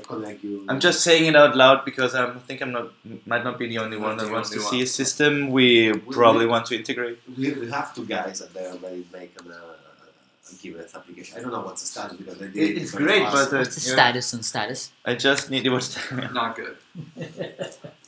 But so maybe but we have everything. So whatever you need from status, just I only need a key, but maybe I just remind Jen and she's just. I'm pretty sure that we've covered most of the scope, unless there's anything burning on someone's mind.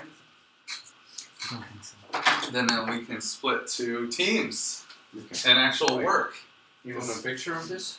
Sure. Jen has been taking amazing it's all notes. written down. Okay. Jen and Grace are taking notes.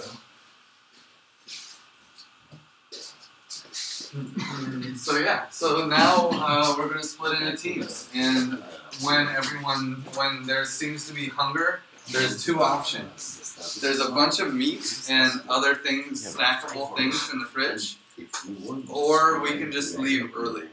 For lunch, we're going to go to this really nice, nice enough salad bar, like buffet place. So you just go there, get the plate, they have a bunch of options, you can eat and then leave.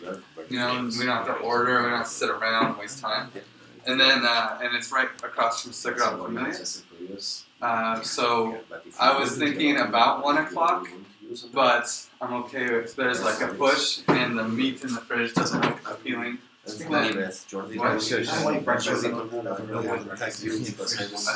that everyone had it's only 11. It's 1:35. 30?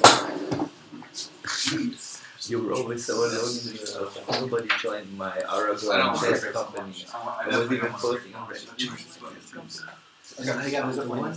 No comment. And then like a whole heck, like thank you for testing. If you're hungry, there's like nothing on Tesla. So crazy.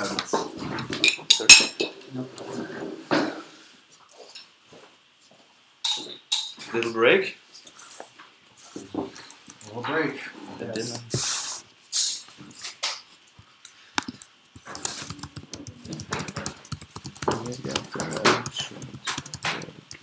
What's on that? Oh. No, we can keep the stream. I would love for the stream to hang out with the dev team. I don't know exactly what the dev team is gonna do, and so we're gonna go over GitHub issues. We're trying to put the Trello issues into GitHub. Organize that. Yeah, I mean Jordy has ideas too, so it'll be fun.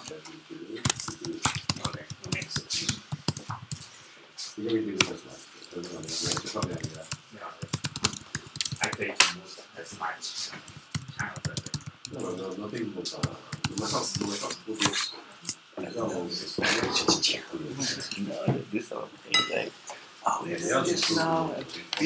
what did they say? People really like the he posted his comments on Slack, so I did not see them in time. Yeah. And this is also like I didn't see this kind of stuff.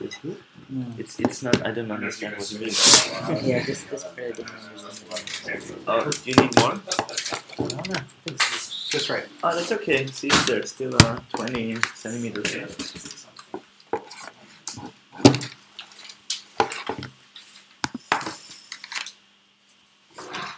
It's like a book. A what? A book. Yeah. A book? Bug. Yeah, it's not my Catalan English. Yeah, it's a rare accent from Barcelona. I love your accent, man. It's really nice. No, I don't like it. No, I like it. I like it. What do we do? We do a 5 minutes break and then start? The German accent, it's not better. No, German accent is not sounding very nice. It's better than the Catalan accent. It's more. Yeah. Your battery is very low. The accent that is very complicated is the French one. I don't know why, but sometimes. But I like it. It's very soft.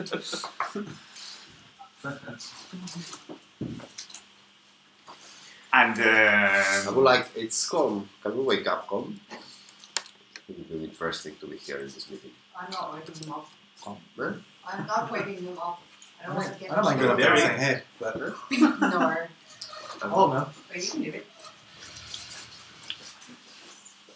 We can try What's to that? short ether and I he think has it's an my alarm set and then he Mike's or wallet. it's a Ether wallet. It's not That's that right, I think he never bought an ether until now. So yeah. So it's It's just a joke. I know it's like big It's a nice big one. column. Nice one. Big column. But you know, like in 10 years, I don't want to know. It's a fantasy, but I only have one.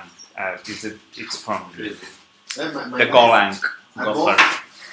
Okay. And that's the unique. Yeah, that's all. Yeah. And I just want 100 euros.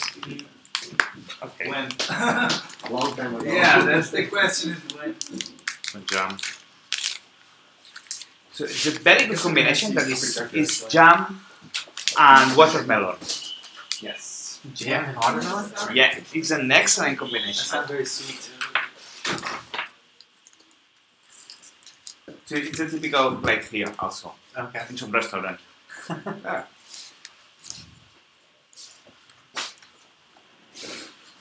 So you go to the sun, Yeah. the mind. The culture, the culture. Go to here. Talk about the culture. Yeah, we're gonna talk about the culture while you guys dev away.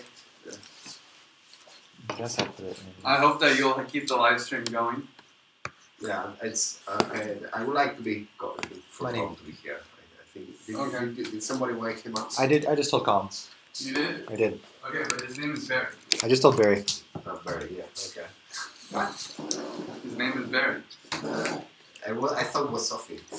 No, it's none of those things. We're on a live stream. Come on. That's Luckily, you won't see Oh. this. Me and Barry roughly last night. Alright. Yeah, it's fine. I don't know if it's that important. I told him to come down though. He said he would, so what I want to do is project. So I gotta turn the power on. Which team are you playing? Oh my God. How many people are listening to streaming right now? 1, 2? I don't know. 5 weeks on the I guess this would tell us. Maybe. Griff's on the left team or not yet. Oh man, no! It's like a reputation system. I don't want to set this standard, but oh well.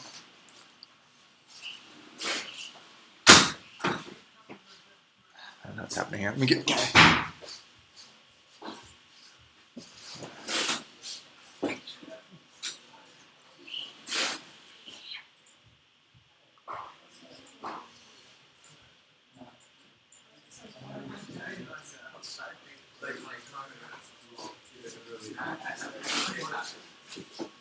But actually, wait, does this have a display port to the projector? Is this right? Yeah. Okay. It's working fine. So it's a display, not a thunderbolt. Ah, you wanted to. Yeah, because we should not overload. Okay. It should be plugged in. The only thing is you need power. That's the problem. Because sucks.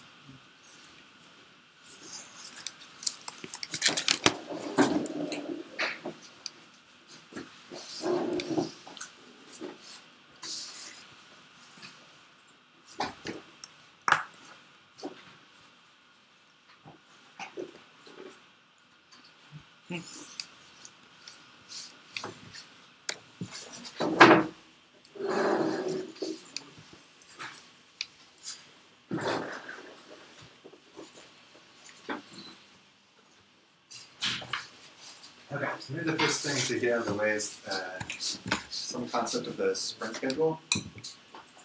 So you have, let's say, timeline. Let's say, you guys Sunday beginning of the week people, or Monday beginning of the week people?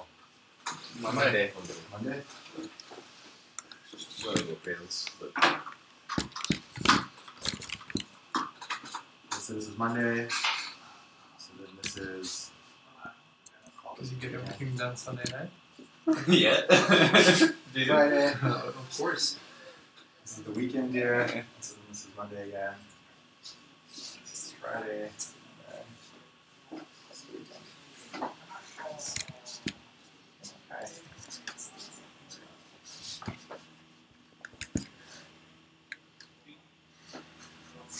Friday. Close enough once we close the share thing. It's a little bit Unreadable. Yeah, but Okay. We're gonna put the share thing. Emergency. Both doors are open. Not okay. Half the team wants to turn off all the lights, and it's like the AC is 10 times the lights. But I did want to say, great job on all the dishes, guys. It's been really easy. Go on the other side. Yeah. Okay, so No, that door doesn't close from the outside, so it's not an option. But we can just. We use the other one. We should use No, the other one doesn't close from the outside. Okay. Yeah, I hope you can read it. okay, great. So.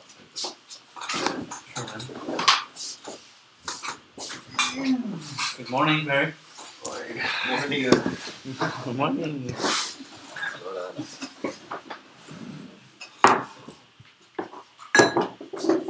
So we try to make this practical.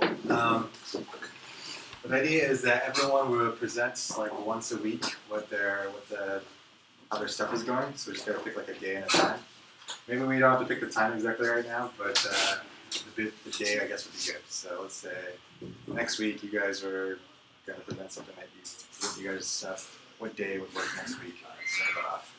Sunday. Sunday, fine. Next week. What am I doing next week? Cool. I mean, it needs to be a rule, it's not. Never mind.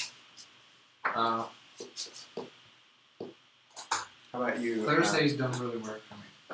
Okay, think about a day that works between the two of you. RJ, what do you think next week? If you had a day. Any day but I mean, I can make Sunday work, but any day but Sunday. Gotcha. Okay. During the week, like Monday through Friday is best. Saturday. Okay. So let's just say, for the sake of argument, to put something up here on Monday, RJ will present progress for this next week.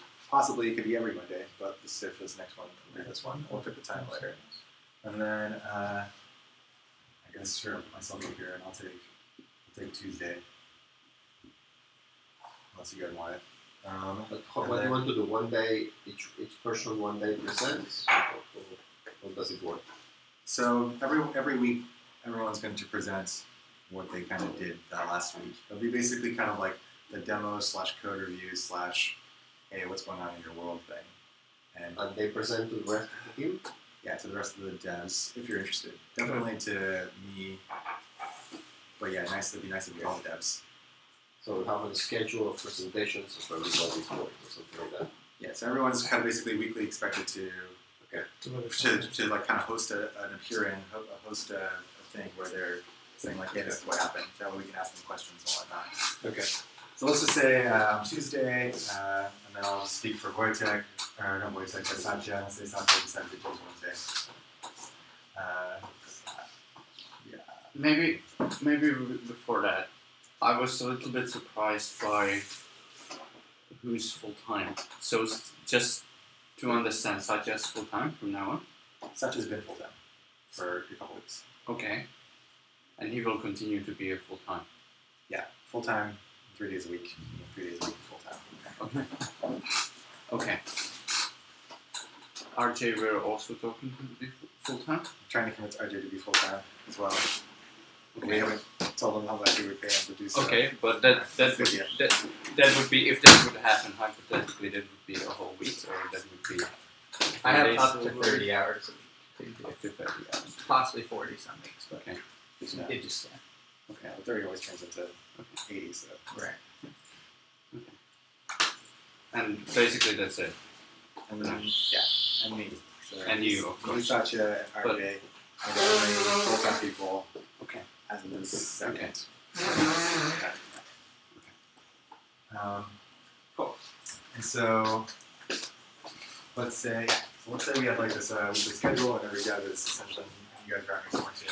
Then every 2 weeks, we want to present to the greater team overall. I'm thinking that every Friday, what I've noticed is like really the key with sprints, like making sure that everything is loaded. So like I call this maybe like the planning for the next week. And so I think it'd be nice even if on Fridays, I guess this is really kind of to you, RJ, mostly, but to everyone in the dev team, if we could have, I'll take it as my responsibility to have gathered all the issues and like kind of like loaded them up for discussion and putting them on the board. But this is sort of where we plan and people volunteer what they're going to take for the next sprint. I give them the weekend to kind of think about it because there's always lots of things like it's kind of hard to estimate on the spot of the planning, but maybe basically like over this time you think it over, and then if you're kind of like does that make sense? Yeah, if you're presenting every Monday, then I guess it doesn't really matter. We just kind of have to like choose these days. Friday, sprint planning, kind of like makes sense to me. So we'll just go with it. And then on some other day, let's say it was Thursday, because it's the only day I haven't used, we would communicate to the larger team. So I like to call that like present. I like to call them stakeholders. Because they like care and they're stakeholders, they're not in the team. So that's a bi-weekly thing? Yeah, so it would be bi-weekly in the sense that I would present to them like every other Thursday, but then for the Thursday in between, I'd probably do some sort of like stakeholder input conversation kind of a thing, or some sort of like, honestly, maybe it would be great if you guys did every other Thursday, or from like a design thing. Obviously you guys are going to be busy, so maybe you want to hand it off to someone else, but this would be kind of like, this is kind of like us, our show and tell, like, hey, this is what we did, you know, like, what do you guys think about it? And this is kind of like, hey, what's your guys' input, feedback about where this thing is going in a couple sprints from now? Okay. This is like a stakeholder input. I'll worry about managing the schedule and trying to make sure like things actually happen from a weekly basis, but this is essentially the plan I'm going to be executing, or trying to execute. This is like the minimum amount of meetings I think that we need to stay on a roll. And then honestly, maybe some weeks it's like, to me it makes sense that everyone wants to present once a week, but I do this at my old gig, and some weeks it was like, oh yeah, you don't really have anything to present or show. And sometimes it seemed like it was a little bit too much. So if that's what we detect, then we kind of adjust it accordingly, but at least for the beginning to kind of give us off, set us up with some momentum. Let's be in each other's faces this bare minimum amount of times. Will you keep this in some document online, editable, where the person who's like doing it can say, yeah, I can't, or like something like that? So I'm thinking about doing a Google Calendar, and so for the first ones, like I'll invite, it'll be like I'll set up the meeting and I'll invite, but with the idea that the person will set their own meetings kind of like going forward. Okay. But I mean, Google Calendar is not visible for other people, is it? Yes. That's great. This is only dev. No, but like if I'm not invited, I don't see the event. Right. Or I do. Yeah, exactly. So maybe I put like, I'll invite the whole dev team. Yeah, you can create a calendar, a dev calendar, and then you invite all of us. Oh, exactly. Like a dev group Gmail and a dev calendar.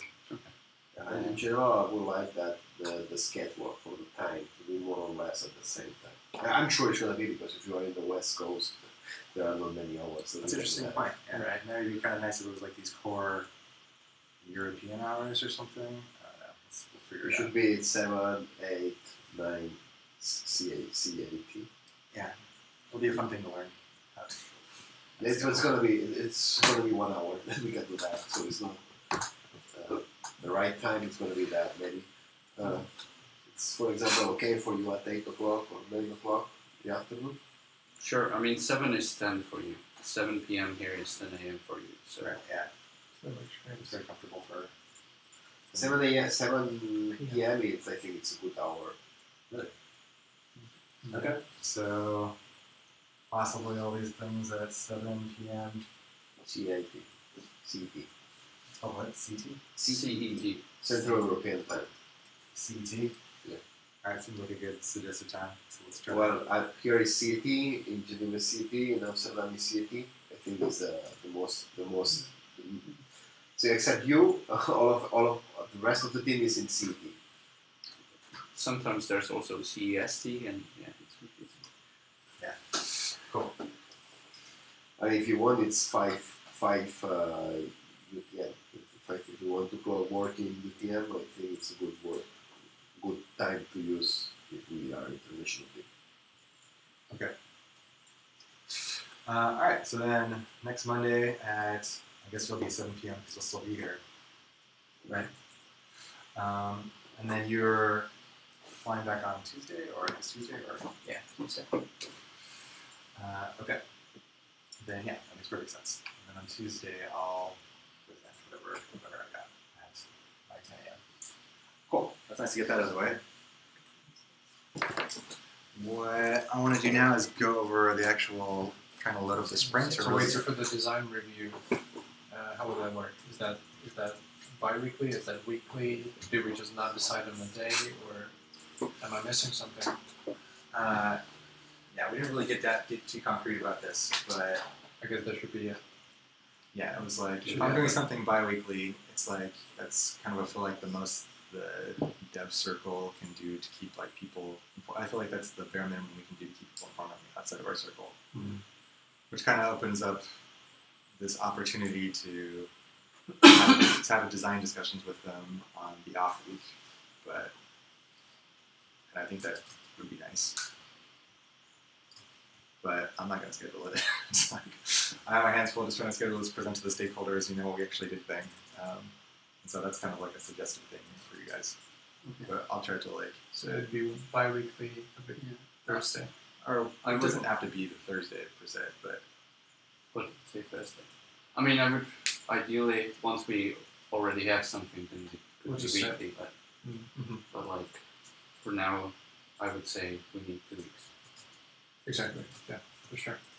We don't have anything. Cool. I mean, yeah, as a rule, usually Thursdays don't work for me. Because I can move it. Yeah. No signal. So it's up to... Yeah, I already work until late with our team, so... Okay. We're also distributed, so we sometimes meet, either Prague or Brno, and we work until late. So other day would be better, but Wednesday, Friday. Yeah. All the same thing. Probably Wednesday. Yeah, Wednesday because Friday I'm actually trying to. Fridays are usually like you can't maybe show want to screen. hang out with Oh, some it friends. was not plugged in. Okay. Also, put us on Wednesday. Nice. So anyone who wants from the dev team can just join. I guess you guys will be optional, or and we'll just show whatever we have. Yeah. Is that the expectation? Okay, maybe I'm just communicating. Because I probably don't have to follow everything you guys are doing. No, definitely not. So anyone can show up to, it's like not everyone has to show up to RJ's thing in the dev team, but it's there. I'll be there for sure. And I imagine Sachi will too. So us core full-timers will probably be at all of our things together. For you guys, it would be nice to see your stuff presented to the dev team once a week too. And then this thing is for the stakeholders. So Wednesday. This doesn't so maybe like, so I guess we were actually trying to do it by day. That's why we didn't want to do the one-time thing. But if we were doing it by day, maybe... You don't want to double up on a day? I do, actually. I want it to be flexible to people's kind of schedule. Right. But then when we had the suggestion of doing the 7 p.m., 10 a.m. thing, I was like, maybe that works. It fits so nicely. So maybe honestly, this would not be... maybe I would switch this around. So let's do this. Fridays, since I think it's around Friday anyways, can be... So this could be your guys' So for Stenya, Thursday doesn't work. That's right, there was one day that doesn't work. I guess you went there. So let's say this is the Satya. I haven't confirmed yet. I mean, it'll be my job to kind of confirm this and figure these out. This is kind of good. And then I'm planning, I'll do planning and the stakeholders at different times on Friday. And if this does work out nicely, then it'd be cool to have it like every hour there's something or someone's presenting someone. We can kind of work our lives around that. But I'm not married to it. If it doesn't, it's more important that it'd be convenient for you to host your own meeting whenever works for you and invite people to it. And that'd be like your responsibility. Mm-hmm. And so, yeah, essentially you guys have this responsibility to the dev team for sure. And this is like this hey, maybe every bi-weekly you guys can take the other week for the stakeholders. Kind of pretty common for the product owner. So, there's product definition, kind of the same thing. To do something like that. Cool. These are 2 weeks. These are 2 weeks. So this more or less goes repeating every 2 weeks. Yeah. So the meeting, each one has a meeting every 2 weeks or something like that. Everyone has a meeting to begin with every week. So these things are repeated every week. The only thing that's not repeated every week is this planning and stakeholders thing. Okay. Because we'll be doing 2 week sprints. If that makes sense. Cool. So let me get this, I guess, out of the way of the screen. And it'll all be through Google Calendar. I'll work on inviting your people today. I have nothing better to do. Probably shouldn't. Alright, so I was really impressed with ZenHub. Basically, have you guys used it before? I've never used it before. RJ's used it before. Satya's used it before. And so I think we're going to proceed forward with it. But essentially, we can use, it just takes all our GitHub stuff and puts it into like a Trello-like thing. And so I wanted to quickly, as quickly as possible, go over everything in the new issues that's already there in the Milestone Tracker UI. And then also to take things from the current DApp Trello and move them over into the ZenHub. Can you show me? Oh, it's an extension. Okay. For Chrome. Oh, it's an extension for Chrome. Okay. And you need to go to zenhub.com or something. Do you have the documentation to do it? So I'll do ZenHub. It's using Trello issues. So No, go it's GitHub. It's It's an extension to organize GitHub issues into like a Trello. Trello. Where the data is stored. GitHub issues. In GitHub. Oh, okay. So you can look at the issues list and nice. just see a list of them, or you can look at the ZenHub board and nice. organize them. I guess. Nice. So I can log in as a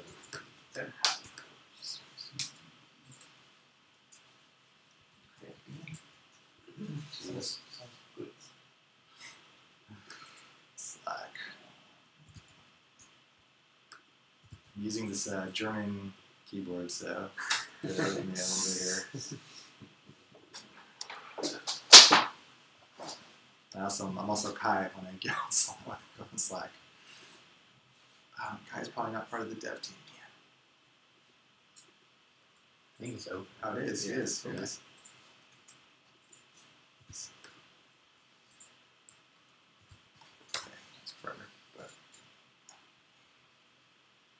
Alright, so this is not going to be necessarily the most pleasurable thing, especially for Wojtek, I imagine, but let's just get through the pain as quickly as we can. So, config to run milestone track in Docker. Is this... That's a PR, isn't it? Yeah, that's already. These are pull requests. Yeah. Okay, well, let's not worry about those then.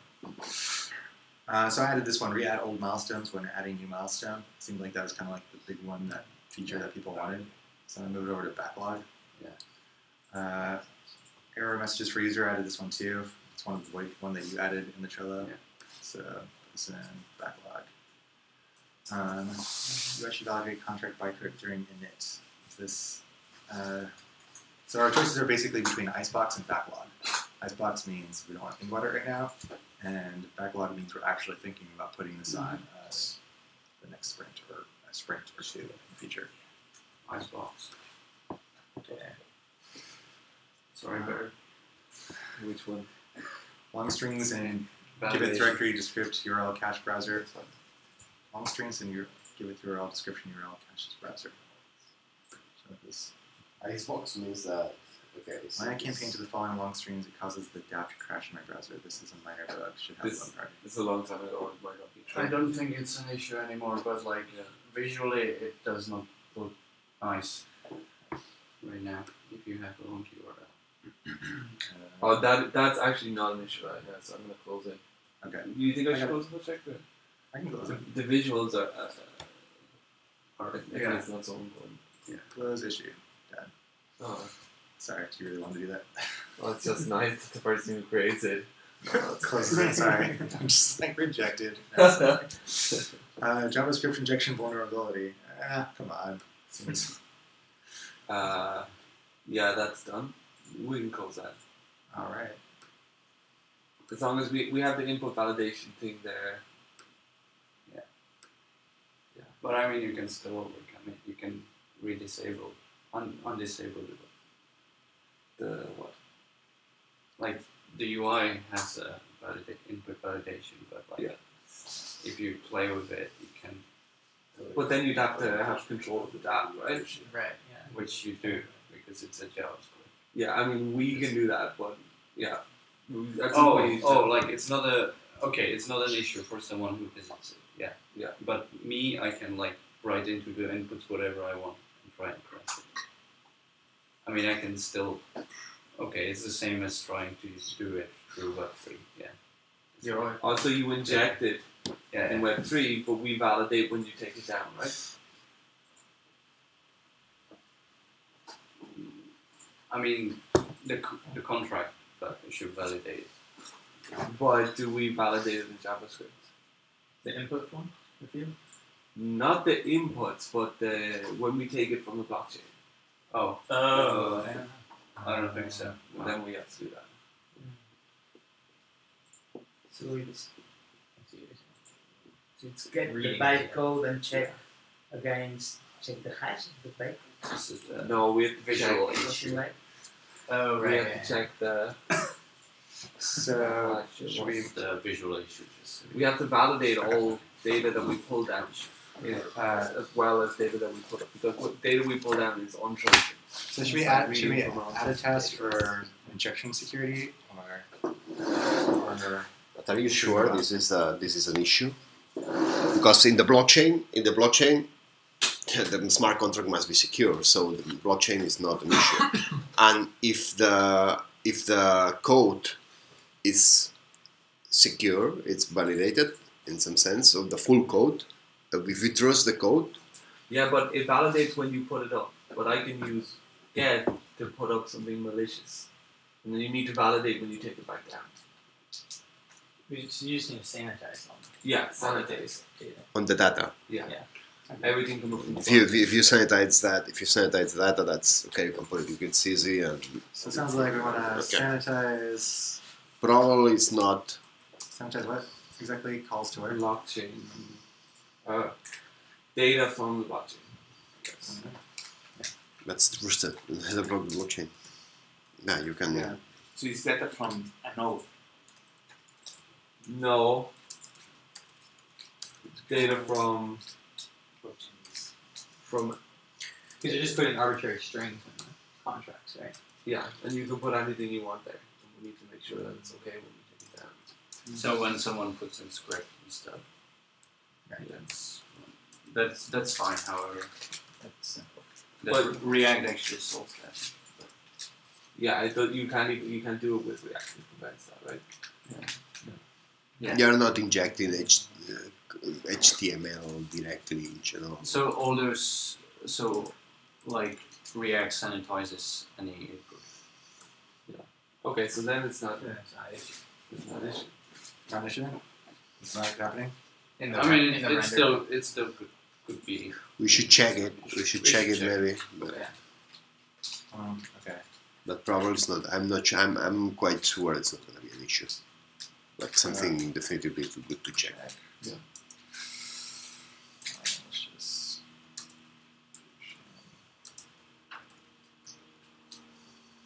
check for malicious injection from the you just check possible injections in the code, and then you have reviewed this stuff. Possible. It's like a cross-site scripting. Thanks. Yeah, that's exactly. It's nice. Yeah. I do that. A good check with some contracts, existing contracts there. Oh yeah. It's definitely a few vulnerable. Yeah. Can you assign with this program to persons the tasks? It's just GitHub issues. So.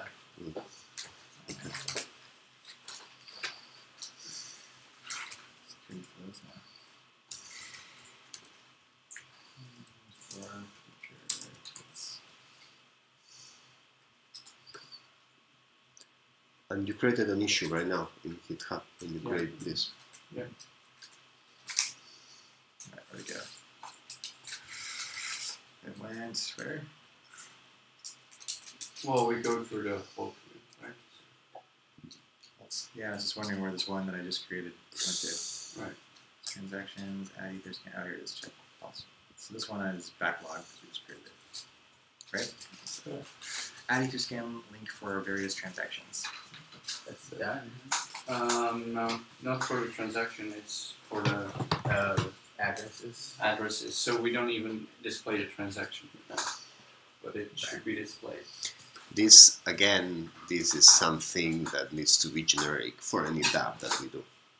We are going to generate a lot of transactions. So a kind of, let's say, transactions inspector, transactions list, knowing what transactions are going on, the link to GitHub, the link to the scan of the transactions, all that stuff. Does this have to happen in the next month? It's important thing, probably. probably. We can do a reduced, we can do a subset of this functionality, but something that's infrastructure.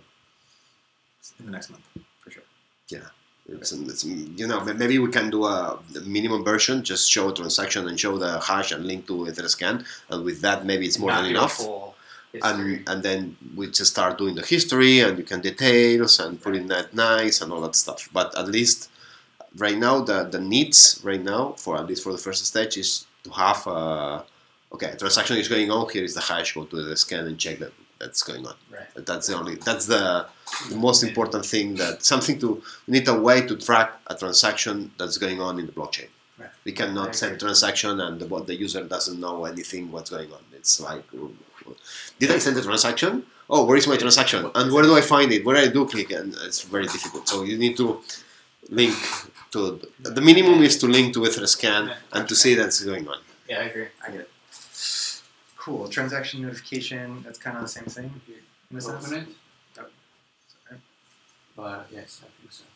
Yeah, this all is part of the. So I wonder what should I do when something's the same? Can I? Maybe you can pack all of them together. Add dependency. Is that going to be useful or just annoying? Here, here is like a big component. That's this transaction tracker or something like that. And all this goes inside.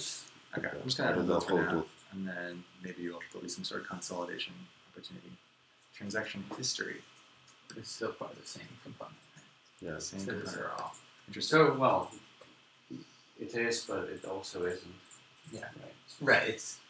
I mean, in the bigger picture, you it have is, components, and then you have like a transaction history. Right. It's really a history. Transaction. It's a transaction management component or something like that. Right. Which has a notification component. Yeah, it has many components inside, but it's the history, the notification, you need to be aware. Right. Even if the transaction failed, for example, it would be good to know that the transaction failed and all that. You know, it can grow. It's a component that can grow with the time. Right. That is sort of already done-ish. This thing show status of the blockchain. At minimum, user needs to know if the chain is up to date, updated, or disconnected. Right now we have it, and it says that you're on the main network and that you're synced. I would like to improve it, but it's that. Awesome. So that's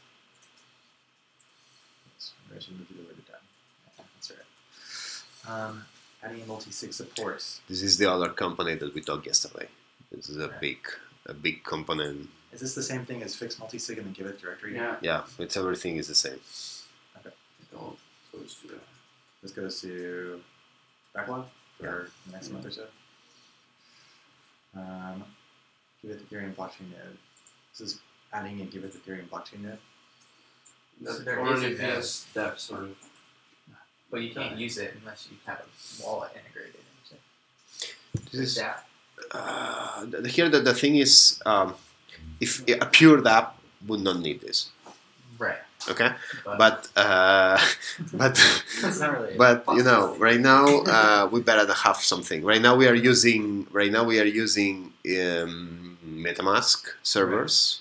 Okay, so the idea is instead of using MetaMask servers, use our own servers so that we can optimize very much the calls that we are doing to that servers. But part of that is incorporating a wallet into the DApp as well to utilize it, right? Because MetaMask is your like wallet when you use their servers, so you can't just set up like an Ethereum node and point. I guess you could point MetaMask to it. I guess it would be You can the wallet can be in your browser in some way. Yeah. Okay. Because the kind of we are not holding a lot of Ether, so just fitting you know if the stakeholder has some gas for that contract, it's more than okay. Metropolis, we are not going to need even that gas. So it just the wallet is going to be just a single key that's held somewhere in the browser. Okay. Right, but to sign transactions. You can sign that from the same browser. So the idea is you keep Matter wallet technique, right. Using Matter wallet technique. But the idea is holding wallets inside the browser. Wallets that of course don't hold Ether.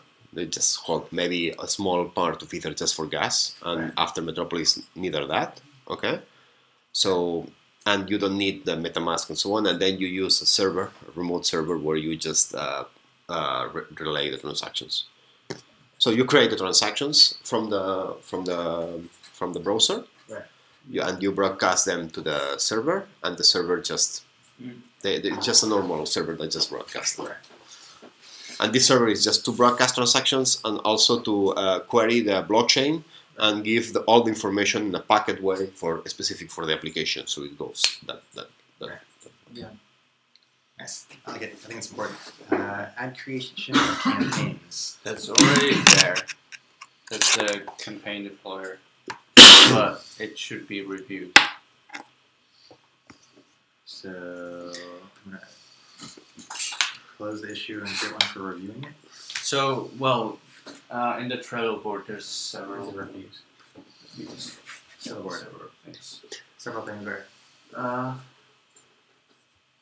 So, there were some in high priority. Maybe they could move them off. Sounds like we should icebox it then. What do you think? I mean, ideally we should. I think doing this, we should go to Trello and then the Trello. Right. Yeah, exactly. So we got a lot of things together. So this is already there. I think I might just close it and just put something for review over here. Okay. Review the campaign report. Yeah. Right now it's one big component. Nice. Yeah, I love big components. It's all there. How many transactions is this? It's like that's 6 transactions at least. Yeah, that's another motivation to do this server, because in the certain transaction you can send the 6 transactions there, and you don't have to pushing all that stuff. Agreed. Milestone creation form. It's Yeah, that already was reviewed one, but should be reviewed for the second time.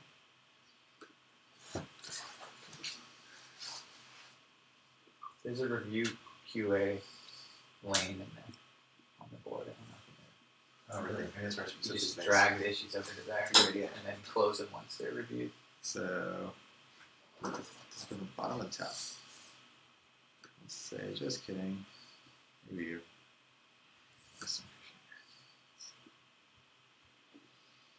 Good.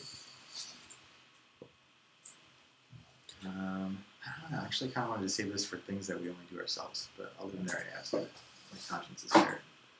The URL bar says invalid URL when caps are used. It's fixed. Nice. All not showing up on UI for new campaigns. That's an issue for an old DApp. In the new DApp, I don't know what version of Vault is even deployed, and for the newly deployed campaigns. It sounds like this is a. I'm not sure. For example, the escape call address and the escape destination are not filled at all, and I don't know if they should with the same Griff parameters. Fill them, they should be filled. Because it's 0x. Well, but it should be filled, and it's very important to be filled that parameters, because we may lose ether if we put ether there. Yes. So this must be filled with exactly the same addresses that the first. So that's like big priority, in my opinion. But at minimum, currently there isn't a vault address in the current app shown, and this is something that should be shown. Okay, cool. So display version of mini contract and others. It sounds like all the contracts maybe is kind of important. Is it over here? Oh, right. Yeah. Okay. So yeah, and it's actually, I have review campaign, the second from the bottom. This one? Yeah. Nice. Okay. So here, I'm going to say display version of contracts. Display version of contracts in UI. It is displaying it. Oh, yes. When you're deploying, please. Or maybe even outside. Alright, so the problem is currently we don't know what version of what of contracts DAO is using. I'm going to say display version when deploying. If at some point we decide to redeploy all the campaigns and just start over everything, it's a little work, but if we think that's profitable, we do it, and then we do it, and that's it. I think we should do that. Then we don't need that. It's a lot of work, especially for the Giveth campaign, because we need to deploy the mini-me, and we need to transfer all the balances from the old mini-me to the new one. We have the experience to do, but it's like a one-day work. I think that we should set up an automatic deploy process. Well, yeah, but it sort of is there. It's the campaign deploy. Yeah, but we are importing. The thing is that we need to import all the balances, and it's a while. It's not something that we do it and okay, let's do it. Bam. No, it's for me. I expect that's one day of work of myself. Okay. So, still seems like it'd be nice to have, even if we're going to not need it soon, if it's not that hard to do.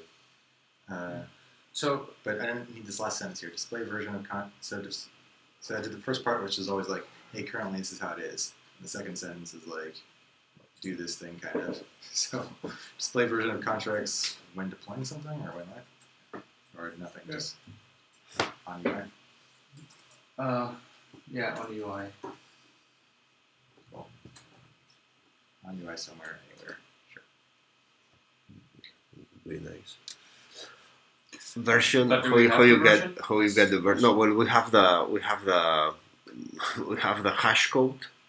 Okay. We can have in some way we can have the hash of the code of the contract, and it's gonna be only 2 hashes when it's one version, and we just map one hash to the one. ABI.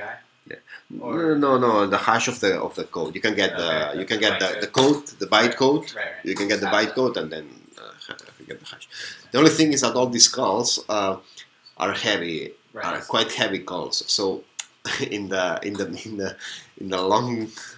that bar, when you start doing all this stuff, every time gets worse. Right. So that's why it's important also to have this kind of server. I would say both things: the server in the server, and also the cache, the cache in the client. Right. Just because, okay, you are doing that in the background, so you are asking, and maybe 2 minutes later you get all the info, and you just update it, and that's it. Right. Okay. And if you want, maybe in the interface, good to have like a kind of how old, loading, or how old is this information. Yeah, it's something that's working or something like that. Right. Okay, so here it says add some sort of CI, but we already have some sort of CI, but we want to add truffle to the mix at the least. Anything else? So we were all. Oh, we were talking about mixing the contracts into the UI in Truffle, so that the deploy is handled by Truffle and. I think it's how do you? I've been for the truffle. How do you have an example of UI? Because the way, but the way that we are doing, the truffle. I want to see because the truffle doesn't do it in a very good way. I'll send you a repository. If you want to check. Yeah, I want to see how it does because. We are creating, the smart contracts. The way that we are creating, we are not only creating the smart contract. We are creating this wrapper around the smart contract. That's very specific. The way that we are working on, and I think it's cool to have a state of the contract because then you just display it and you don't have to worry about the details of the smart contract. You just get the state and that's it. And you don't do that with Truffle. So I'm not sure. I think you can. No, you cannot. You have to add it over. So that's how I see. So is everyone down to? Let's talk about it later. Okay, we talk later. I'll show you. Yeah. Maybe we talk about this one later too. Then merging the milestone contract with the UI. I wouldn't do merge. I would do some sub-repo or something like that. Sub-repository or something. You see, the reason why we want to merge it is so that we can do test versions on test on PC. Yeah, you just do truffle deploy, truffle migrate, and then you can fire up the UI to point at the contracts that you just deployed. For testing environments, Oz is interested in being able to do that. Okay, sure, Yeah, sure, because but I would not disconnect. I would not like to have the same file in two repositories. Oh yeah, because at some point it will. I removed the diverge. repository. Oh, okay. Yeah, and just consolidate in one. Okay. That's a better way to say it, consolidate. I mean, that's what I do, but okay, we can talk about it. Because it's that, then it's also Giveth directory. It's multiple contracts, and Minimi should also be here then. Yeah, you're right. Yeah, I want to. Yes, I want to. I would like to define. Repo. Submodule. Sorry. Yeah. It's called submodule. Yeah. Okay. That's. Yeah. That's always just a nightmare. Git submodule. For this, I want to really go because I've been. Outside, you need to know it's a submodule. We just need to get. I've advanced a lot on that stuff. So I want to show you what I did and what I'm doing right now for that. Okay. So we are getting. I think I'm improving that much better. Okay. So maybe it's really. The main downside of using that is that it just takes new people with time to learn it. It might push away some open source contributors. Yeah, but I think we are not. I think it's because we are going. If we just want to make the smart contracts and stop in the smart contract, then Truffle is great. But if you want to go, if you want to connect to the UI, I don't see a good path from Truffle. I've used it before. I'll show you. Okay, I want to see how it does. Okay, because it's like you need to, it's like you are getting to. Truffle just starts adding his own package, his own system, his own shit in there. So it's like the deploy contract. The decade of deploy. You cannot verify what you deploy. It starts. So it's. I think it's weak from to deploy production. I think it's. If you are doing real projects, I don't mean to deploy in production. I mean to deploy for our tests and to deploy in our local. Yeah, but the deploying in test is you deploy it in test. So if you do it in the right way, you just start. The last time I deployed the milestone tracker in test, it was really complicated. You have to start pointing the DAP at the addresses. It takes time. It's. We need to improve. Okay, but I want to show because this I improved that a lot and. Okay. Right now, I advanced. I take a lot of advantage. It was simple, the nice setup the other week. That env.js and the Giveth directory, I think it is. It deploys all the contracts in like Yeah, you just have to create the script to deploy, and the script is very straightforward. Yeah. Okay. So it's the same. It's more or less the same that Truffle is doing. Okay, so it's not. We are overlapping one each other, and Truffle is more standard in the community. Okay, but the thing is that when you want to go real, Truffle it's limited. What you can do it with Truffle, and you have much less control of what's going on in Truffle. Yeah. Okay, so I want to explain how I'm doing now, and you will see very clear. Yeah. Okay.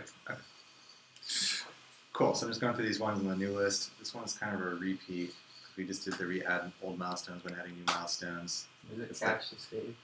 Yeah. It's, Griff, I have a PR for that. There's just one little thing to work out. PR for what? But that's for that issue that you're on right there, caching the saved milestone.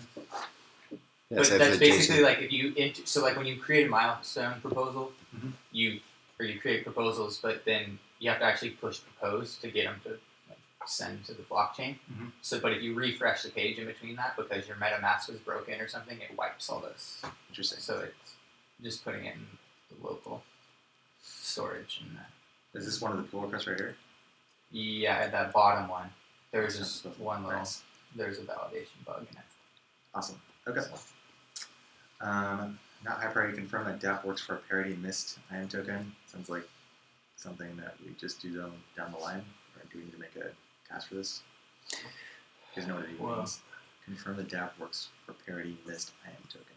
Yeah, we will. Yeah, but this is a. Parity's broken. Web3 and parity. No, you need to start parity with the minus Geth compatible.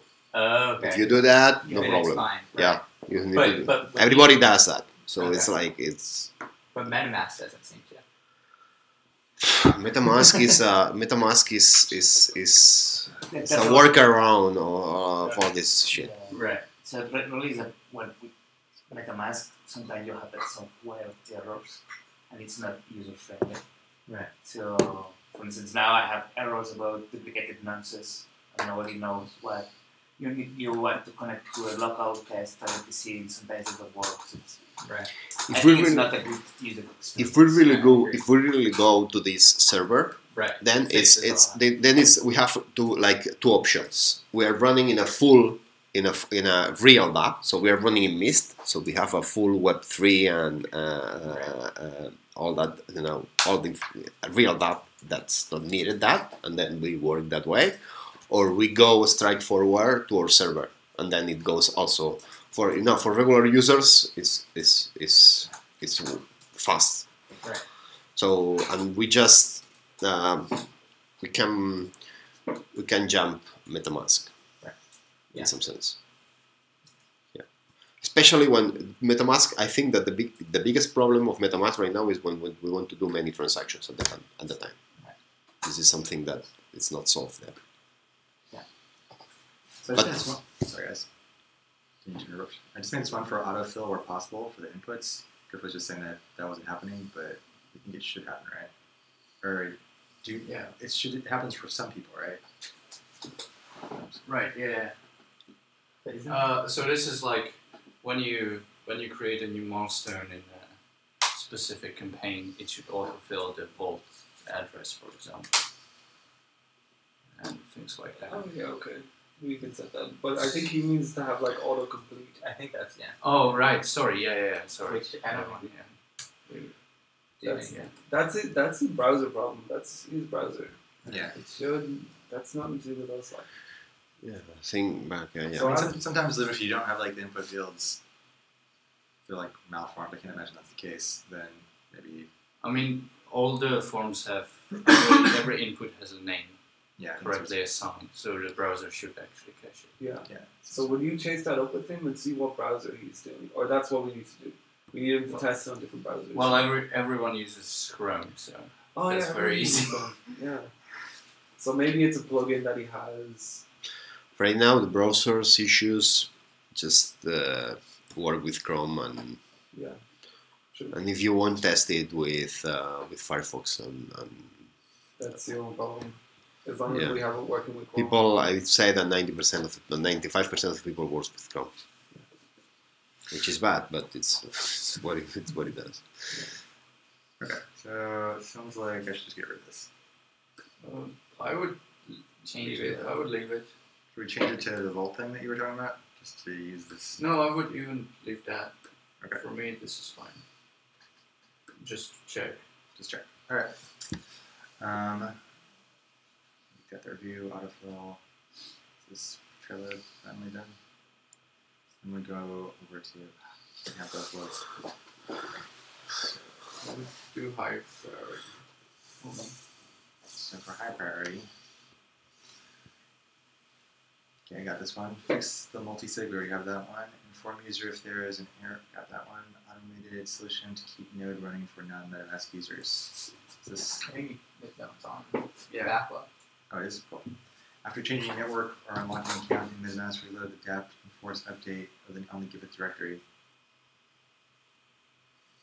Is this? So MetaMask does that when you change networks now.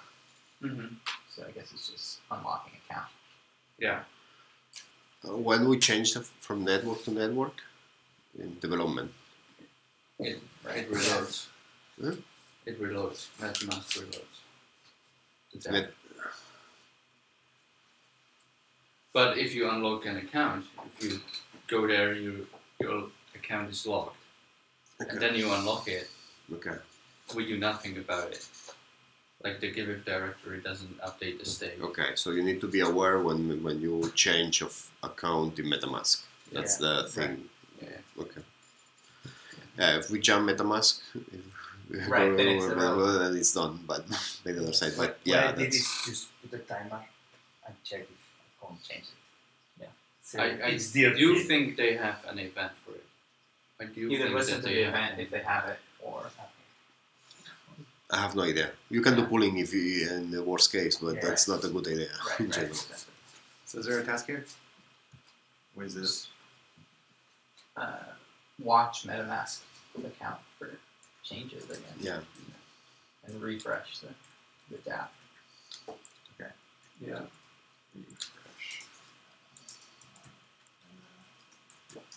Mask changes. Account. Yeah.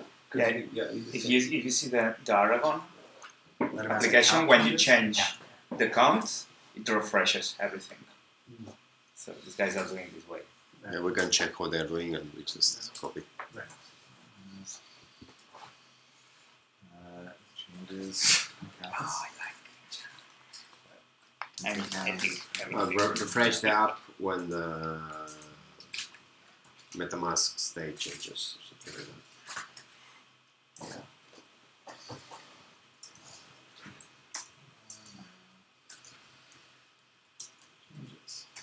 that. State changes. It changes the state. This state. Let's put cap state.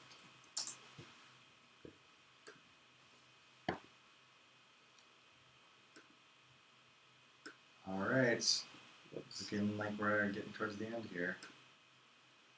What did I just do? So there's another thing here. It's instead of showing addresses, we maybe can handle a way to use MES. That's also there. But it was, there's one in progress for some reason. Maybe we can have a local registry for addresses.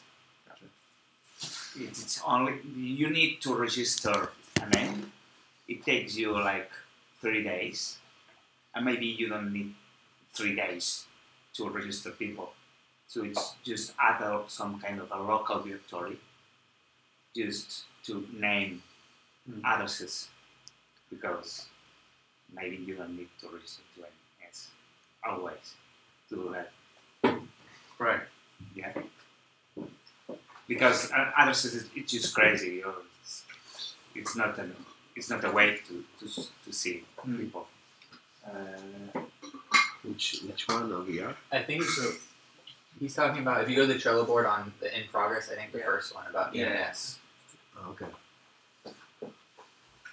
That's what you're talking about? Sorry, I'm talking about another issue. subdomains for Griff. Jordi is crazy.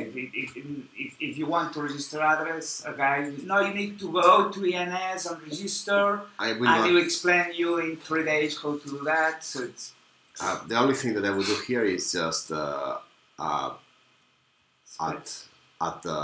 use one domain name to link that up. If somebody opens that with Mist. That's the only thing that I would do it. And to register address for names, I would do it, but I would do it in the next version, not here. No, it just keep a separate contract about the directory. That's all. Well, you can use, if somebody named the addresses, you can try to find the name of that address. No, it's manual thing. So it's like a context. Nobody is using it. Neither Etherscan is displaying. It is for this application. So think as not a distributed application. There's a new functionality. And I don't know if this. But I'm afraid that if you do that, it will be confusing because then people will see the addresses and they will actually outside of our DApp might try to send either there. Yeah, I'm thinking in a local usage of. Why don't we make a task and we'll add it to the icebox for now? Icebox. I would put that in the icebox, and I think it's a good idea to use it in the new tab when we have a user profile and so on. Then we can give there a name. We can set up a name for the user profile and all that stuff. Which is linked to another one which we talked about yesterday. And that is, we need a system, in my opinion, where you can say, oh, I have these 2 addresses, oh, I have these 3 addresses, but it's still me, it's still one person. Exactly. Yeah. I think we need to do a full session on that because it's like a person and all the roles it has as persons and all the addresses. We do need to think about the system, how to, if someone loses their key, or if something if it gets hacked, how they can transfer the reputation, all the history they had. Do we go to UPort? Yeah.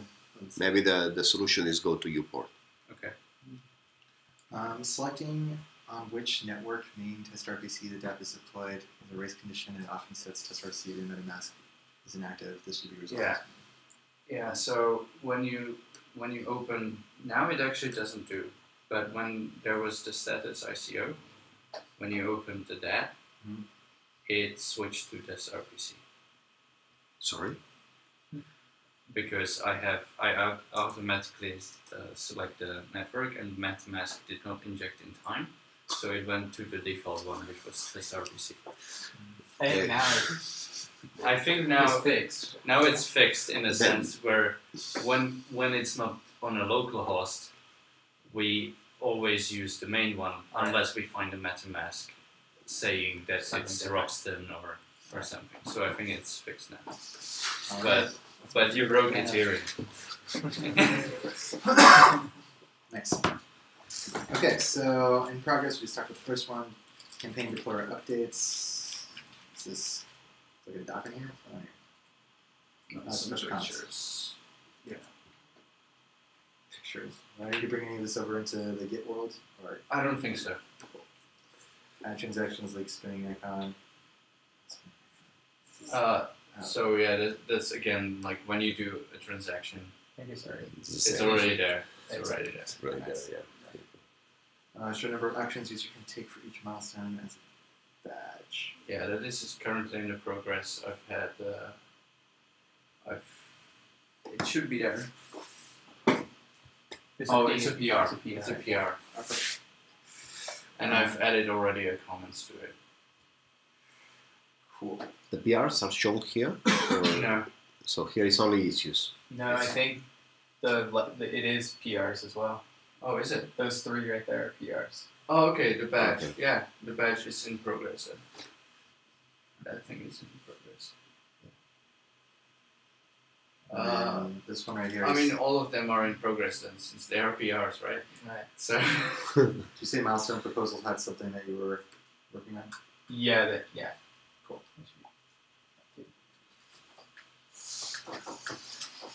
right. So this is for the current DApp, and the idea is that we would have a new repository with a board for DApp version 2, or I don't know, named that repository yet, but I guess we'll create that maybe next week. So, okay, I have the following question. Since now I know that Satya is more or less full-time, which was not something I knew yesterday. Mm-hmm. Okay.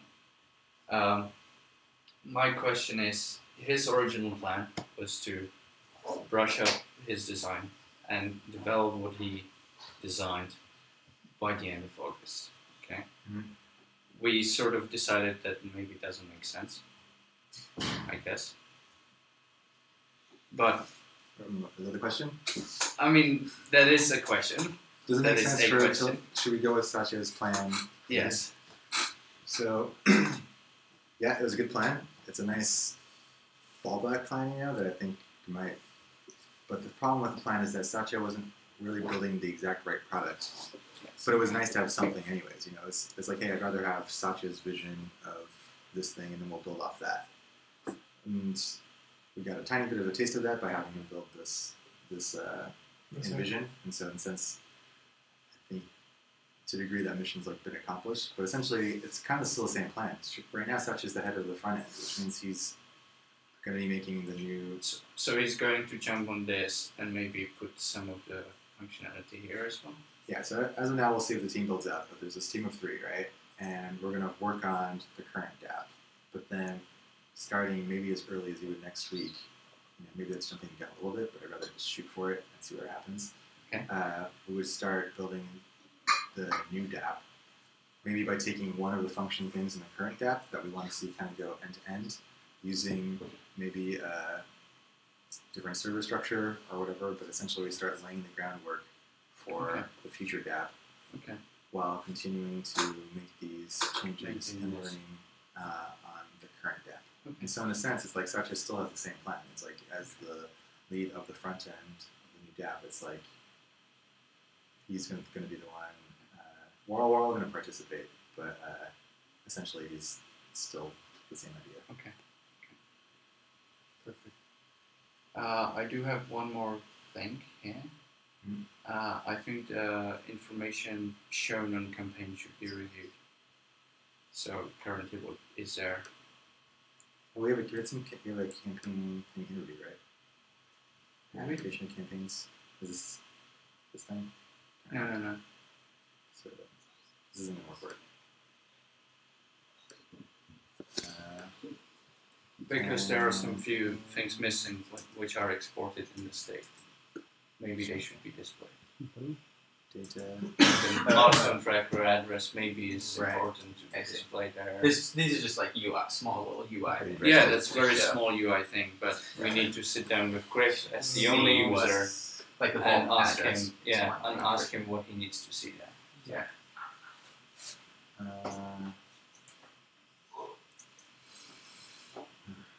And at some point, we need to merge the master and replace the current master version with the one with all these changes. We should do it that. I wanted to do it after this Barcelona event, but maybe not. What? Can we just do it today? Or tomorrow? Or what's the way we can do this as soon as possible? I hate having different branches, it's just confusing. So what's the dev process? The dev on development and merge the master and so on? Yeah, it's a bit flood. Okay.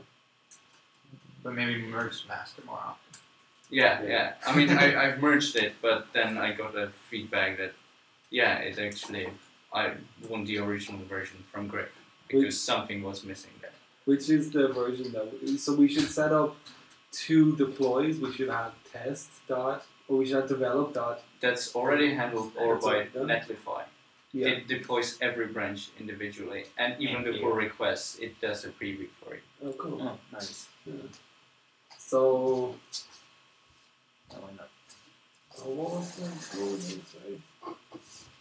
Yeah, so Griff, what version does Griff use? Because he just... So he was using the master version, which is old. It's April, I guess, the last sort of change.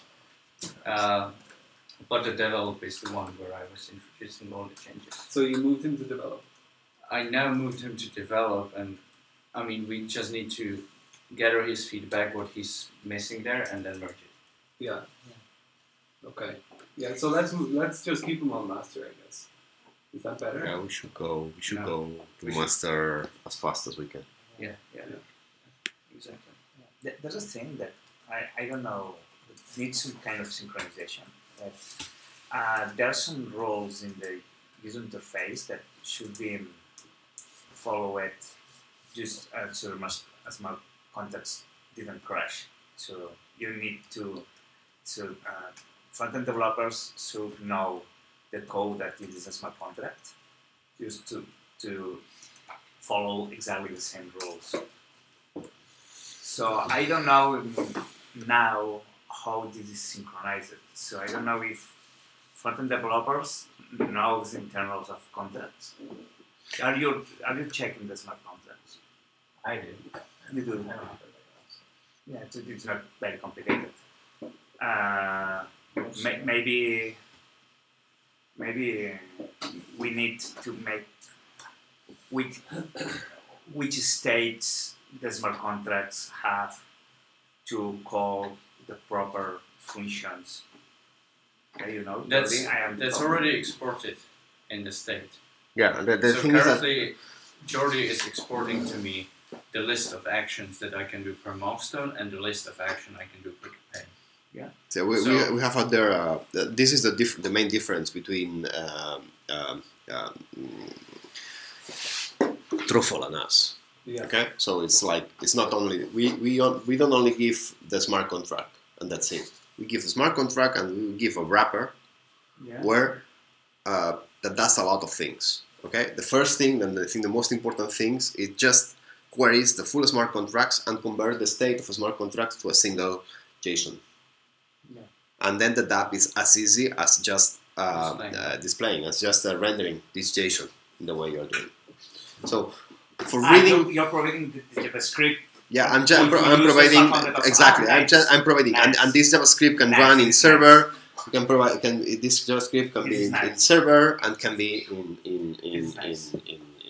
And the other thing that I provide, that's what's interesting, is that the transactions that you can do it. So I give them already the more or less the same that Web3 does. Okay. But I'm doing. I just here is a little bit what Pudding and Truffle is trying to do, and this is what I improve it. So I add to the Web3, I add all the Prometheus stuff. You can also, for example, create the parameters by name or directly. You can add, for example, you can add things like extra gas and so on, and you create a class with that, and you can overlap and you can do something new. Okay, so this is now in the code. It's not. It's a new. It's and this is so you don't have to. So it's like I'm not only giving them the smart contract. I'm giving them the smart contract and let's say a full backend that can be running in a backend or can be running in a front end. Okay, but it's a backend. Okay, so it's like all the API. It's like I'm just it's getting ready. So the only thing that they have to do is just render the state and. Yeah, you're writing it now, or it is. It's done. It's done. Okay. And not only that, for each, and this is one thing that we need to improve, but for each transaction that a user can do, we add there, for example, all the multi-sig information. If somebody signed for that, and I give that in the state of the. So they don't. They only have to be worried about rendering that. But I'm giving them a lot. Sometimes it's wrong. Okay. Sometimes I don't give the right state because there is some bug in there. But the idea is that. I give much more information than a single smart contract. This thing have been done in some channel or just private messages? No, this is something we've done in February when we created the first app. Ah, okay. Like, we are more advanced. This is how we started about that. Yeah. We are more advanced than the people think, but I don't know if this information is in any channel or something. Well, it's in the repositories. If you deep dive into it, you will see it, and that's that's why going to Truffle, it's a step forward because it's more standard, but it's a step backwards because Truffle doesn't give all that information as good, and you still have all this. Okay, nice. So I am absolutely outdated of all this architecture thing.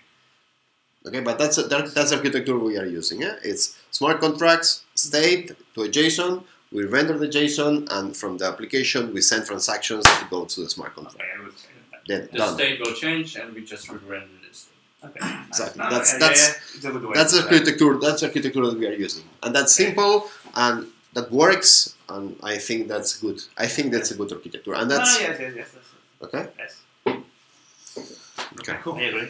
All right, so normally I'll try to basically have these conversations throughout the week to add stuff to the backlog, and then on Friday is the day that we, as the developers, would kind of like volunteer to take our tasks, or put our names on certain tasks. I guess that's all we do.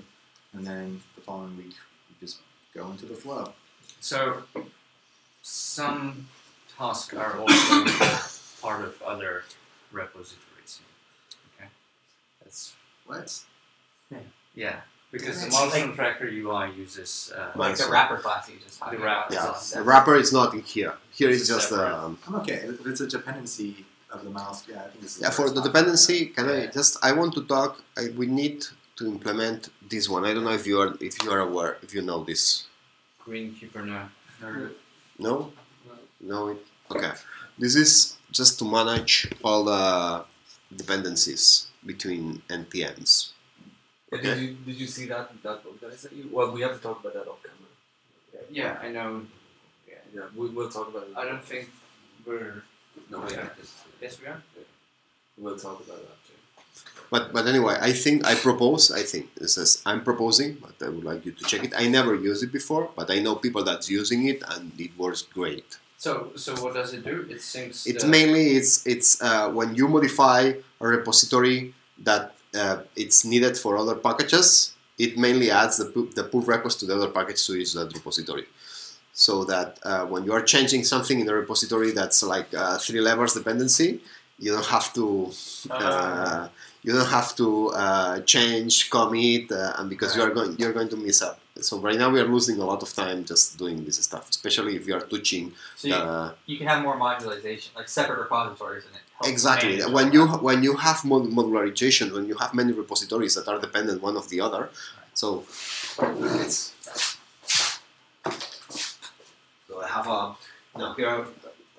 For example, we have the milestone tracker UI. Right. Which depends on UI. It's the one. It depends on Giveth directory. Yeah. Okay.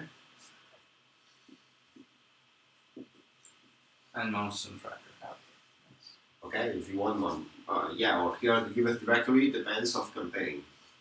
Yeah. And campaigns depend on milestone tracker. If you want the mini and the ball. Okay, that's a bit simple. Okay, imagine that I touch something in the ball. Okay, and here is imagine that all of them are in version 1. Okay. You move it to 2. Okay, but imagine that I touch something in the ball. Here. Okay. So here is I change the bolt and I publish the bolt. But those is 2, but this one depends on 1. Okay, so I have to go here and say, no, this not depends on version 1, it depends on version 2. But you change also the version of this to 2. And I have to change the version of this, and then I have to here and change the version of this, and I have to go here and change the version of this. So for a single touch in here, I need to let's say publish and update and change and generate 4 new versions. Yeah, I mean a CI should help, but yes. Yeah, but this is a. It's a vendor issue. Can we vendor the? It's a version management. Okay, that's a problem. And to solve that problem, okay, there is this solution on that. So that when you are doing this, automatically generates a pull request for this, a pull request for this, a pull request for this. So you just accept, pull and go. Okay. Okay. Internally, That's especially when you work. If I work alone, so here is to solve for the when we are working as a team. Okay, because we need to publish that and we need to generate these new versions. Okay, because now somebody needs it and then he needs to update that. So he needs, okay, I download the version, you do just npm install to get it, and that's it. And with this way, you don't forget nothing. Okay, if I'm working alone and I'm just doing tests, of course I have these 6 repositories in my desktop, and then I have links, you know, npm link. npm link, you know, can have different links, so I don't need to upgrade the versions. I'm just using my local repository, so I can switch here to here to here to here. But at some point, I need to update. Okay, and to update that and to not forget nothing, if I reuse that, you know, this is solved on that. Okay, so I think that's a piece.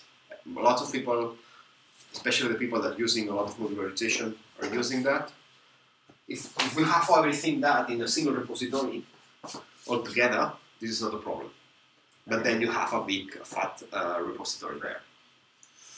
Cool. Okay.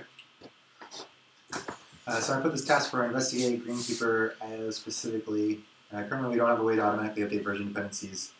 Greenkeeper IO may be useful. Investigate and test solution. Does that sound okay? Yeah. Somebody should do that and should implement that. How would you feel about doing that, Jordy, out of curiosity? You like it? How would you feel about doing it out of curiosity? Me? Yeah. You can do it. But I'm sure this is a nice thing. I think this is a thing that super important. Yeah, you gotta like have some sort of versioning solution. I think it's gonna be volunteers for doing that. I mean, every time I do commit, I also check npm like updates on the packages. So like I moved from Webpack 1 to Webpack 2 and then Webpack 3. I think this also works. I think this, you know. But that's not something we should do because some changes can be like disrupted. We need to investigate that. Okay, so it's like I don't know. I have no experience on that. So I know a lot of people that's using that, and they say the best on that. So it's like, but I have not tested myself. Okay, so. But what I meant to say with this is that we should also make sure that all the other packages we're using are up to date, and maybe add it as a every week review. I don't know. I'm actually not into just updating packages for the hell of it. It's like if the code works, the code works. Yeah. In the microservice world, in the microservice world, we go even further. We actually take a copy of all the packages and we just bring them internally, and then it's like, yeah, that's their. It's usually not that terrible, and most of the time the fixes actually are like security fixes or stuff like that. So that's why you should actually do that. Right. Yeah. For me, yeah, except for security fixes, if there are security fixes, then you have to update. But if it's not security fixes, if it works, then do your version. And to be fair, usually it is security fixes, but at the same time, you can't be updating stuff. You can't depend on the code, for sure. And maybe once... you can't build a system on question marks. When you do a big upgrade, even your application, then it's a time to upgrade all the part of the I mean, it's super simple, because all you do is you just write npm outdated, and you see which packages have a different version than the one you were using. Mm-hmm. And then you can check what changed in that version. Right. Well, but anyway, it's in the version, so if you are changing. We'll talk Okay. about it in a while. Okay. And still talk to other people about it. Okay, what else? Cool, that's it. It's kind of it. After this, I think maybe we should think about going to lunch or doing something entirely. Yeah. You guys are definitely free to. Can I say another thing? Just a thing maybe we can comment later and so on, but I really would like, especially if this works. Okay, if this doesn't work, then it's better what we are doing.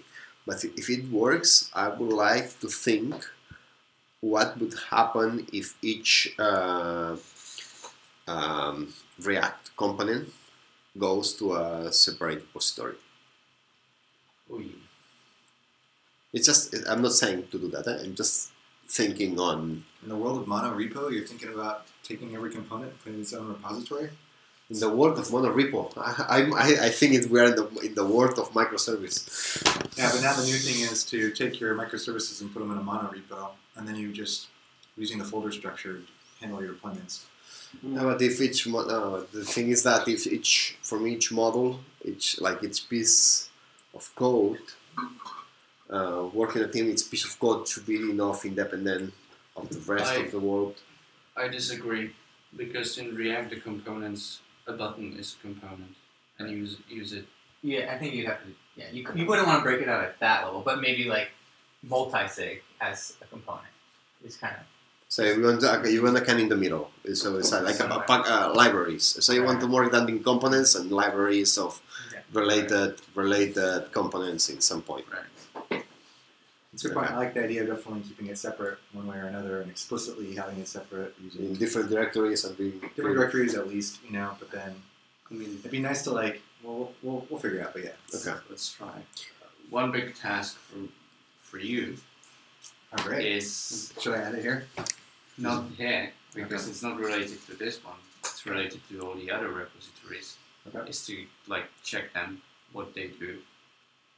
Some don't even have a README, and I mean, the whole point of having this GitHub and having open source, etc., is that other people can use it. Mm-hmm. So we should check which are still relevant, maybe archive some. Okay. Question mark. But definitely maintaining, this is a kind of documentation. I would say it's not only documentation, but it's documentation, keeping the things clean, sorted, keeping that that the PRs, somebody that checks the PR, that tags the PRs, that are aware that if a PR stays longer, goes to developer and ask and talk them, please solve that. It's a kind of let's say maintaining, documenting, keeping all the code and all the repos. Contribution guidelines. We talk about even styles. For example, that's one. Also, it's interesting if, for instance, you cannot merge a pull request if the checker style don't pass, and make some for example, things styles like that just to keep maintaining the code in a clean way. A style, for example, can we agree in a style for coding? The Airbnb helps. Airbnb, Yes, can we? Do you agree? Do we follow the pure Airbnb style lab? Yeah. Is it okay? Just to good. I think it's good to start point. The only problem is that ESLint updated to version 4, and Airbnb doesn't support it yet. So that's one of the problems I had. Yeah. So we still are on ESLint 3.6, and but that needs to be updated because Airbnb I use Airbnb. I use Airbnb with some tricks. For example, instead of 2 spaces, 4 spaces, because I like better. So I tweak it. I don't tweak it myself. So I just tweak it I just got a standard repository of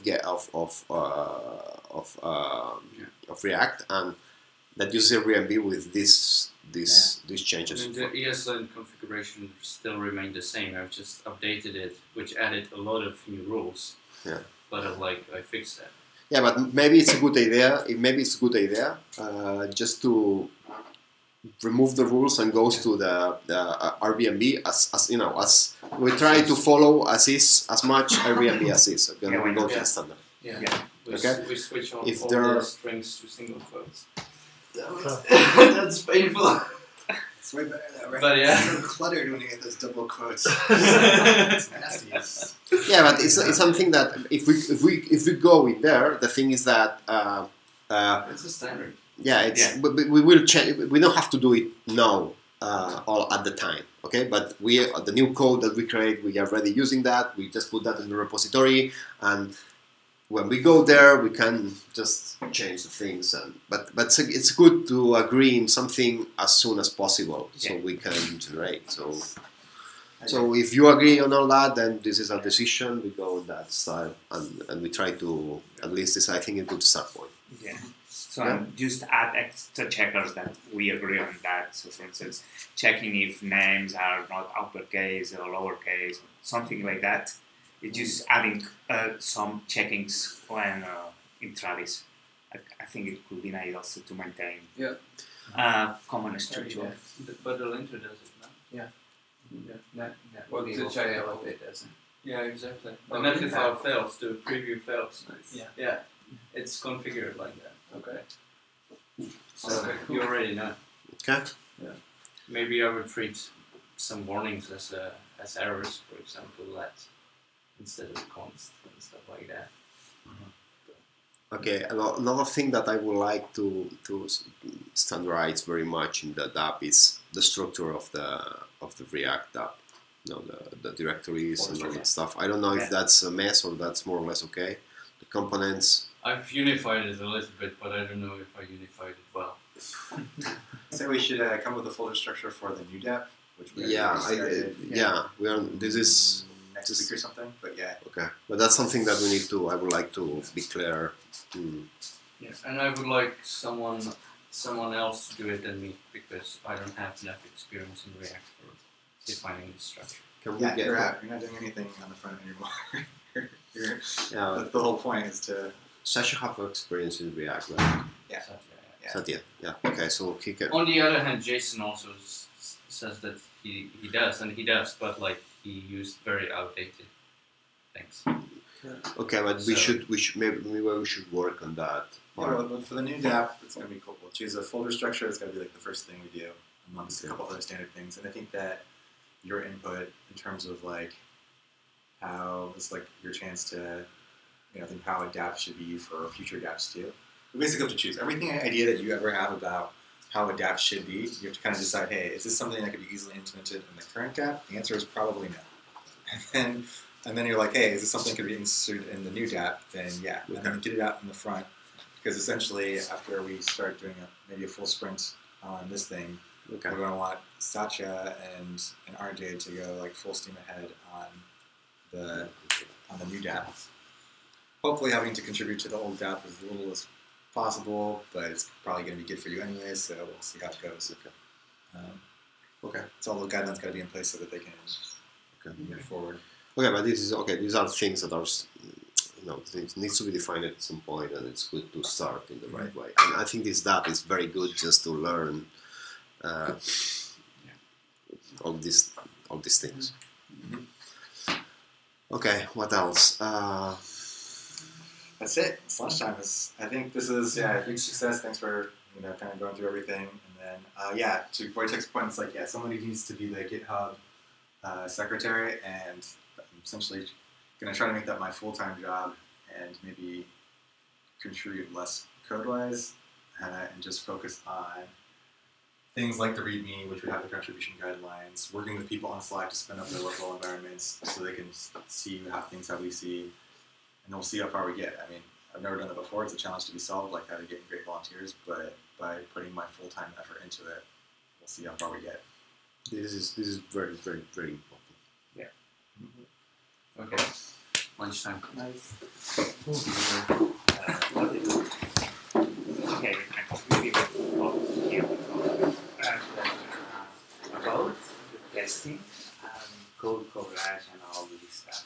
So the current contract should we check or not? The contracts are tested. This is already there is a test for that already. It's tested. There is a big test for that. Yeah. The current milestone. The current milestone. So do you want I pass coverage? Just to check. I would say that this is. The thing is coverage standard. I like to have. I like my coverage to be around like. I like to check the break around like maybe 30%. Because I say like 30% lets me know that it's testable, and of course I hope people add more. But I don't usually like. I don't know if you can run a coverage, that's great. But the thing is that this is my contract. Something that is not covered. Coverage might be a problem. What sucks? What sucks more of me of this is my contract is that we are not using as a design form. We are using just a single accountability program. We are not using as a commitment between as a real contract between a donor and a doer. Okay? It's like we are just. No, it's an Excel. It's an Excel. Spreadsheet. It's a spreadsheet. It's a spreadsheet that pays automatically. Yeah. Okay, but it's too complex. This smart contract is too complex for what we are doing. We are doing. We're using, let's say, 10% of the contract. Now, it just took 5 things to do. Yeah, so I don't know how to check. I could check the version. Why don't you check this version stuff? Have you run the current DAO locally? No. Okay, so that's what I'm going to do today is I'm going to sit in that local box so we can work together. I mean, in the end, Taylor is going to look like this. in this role. Taylor, yeah, I was talking to her as well. Oh, you talked to her? Yeah. Once we have She's the the website way, set up, but I'll help too. Yeah. That's the first step. And Sure, then we can I've reset the most, tasks that we just listed. like half. I haven't checked half. That each of us can I set was up. hoping I could get Jen to help me with it. And RJ Because is I going just to need be someone here to make a until spreadsheet Monday, with along all the with projects and all their GitHubs and all their stuff. work on it. DAO, it's Ether on Thursday, but essentially we have a nice Yeah, chance to put in a sort of like spreadsheet. Yeah. contribute or learn what we can from Is that okay? Yeah, that's pretty useful. That's why I don't know what the solution is going to be exactly in terms of like truffle or. There's one in Melbourne, but I didn't tell you. Let them get solve fucked. that. Are we still on the internet? RJ here, you know. I love it. Please solve this group over here. Then we can use it.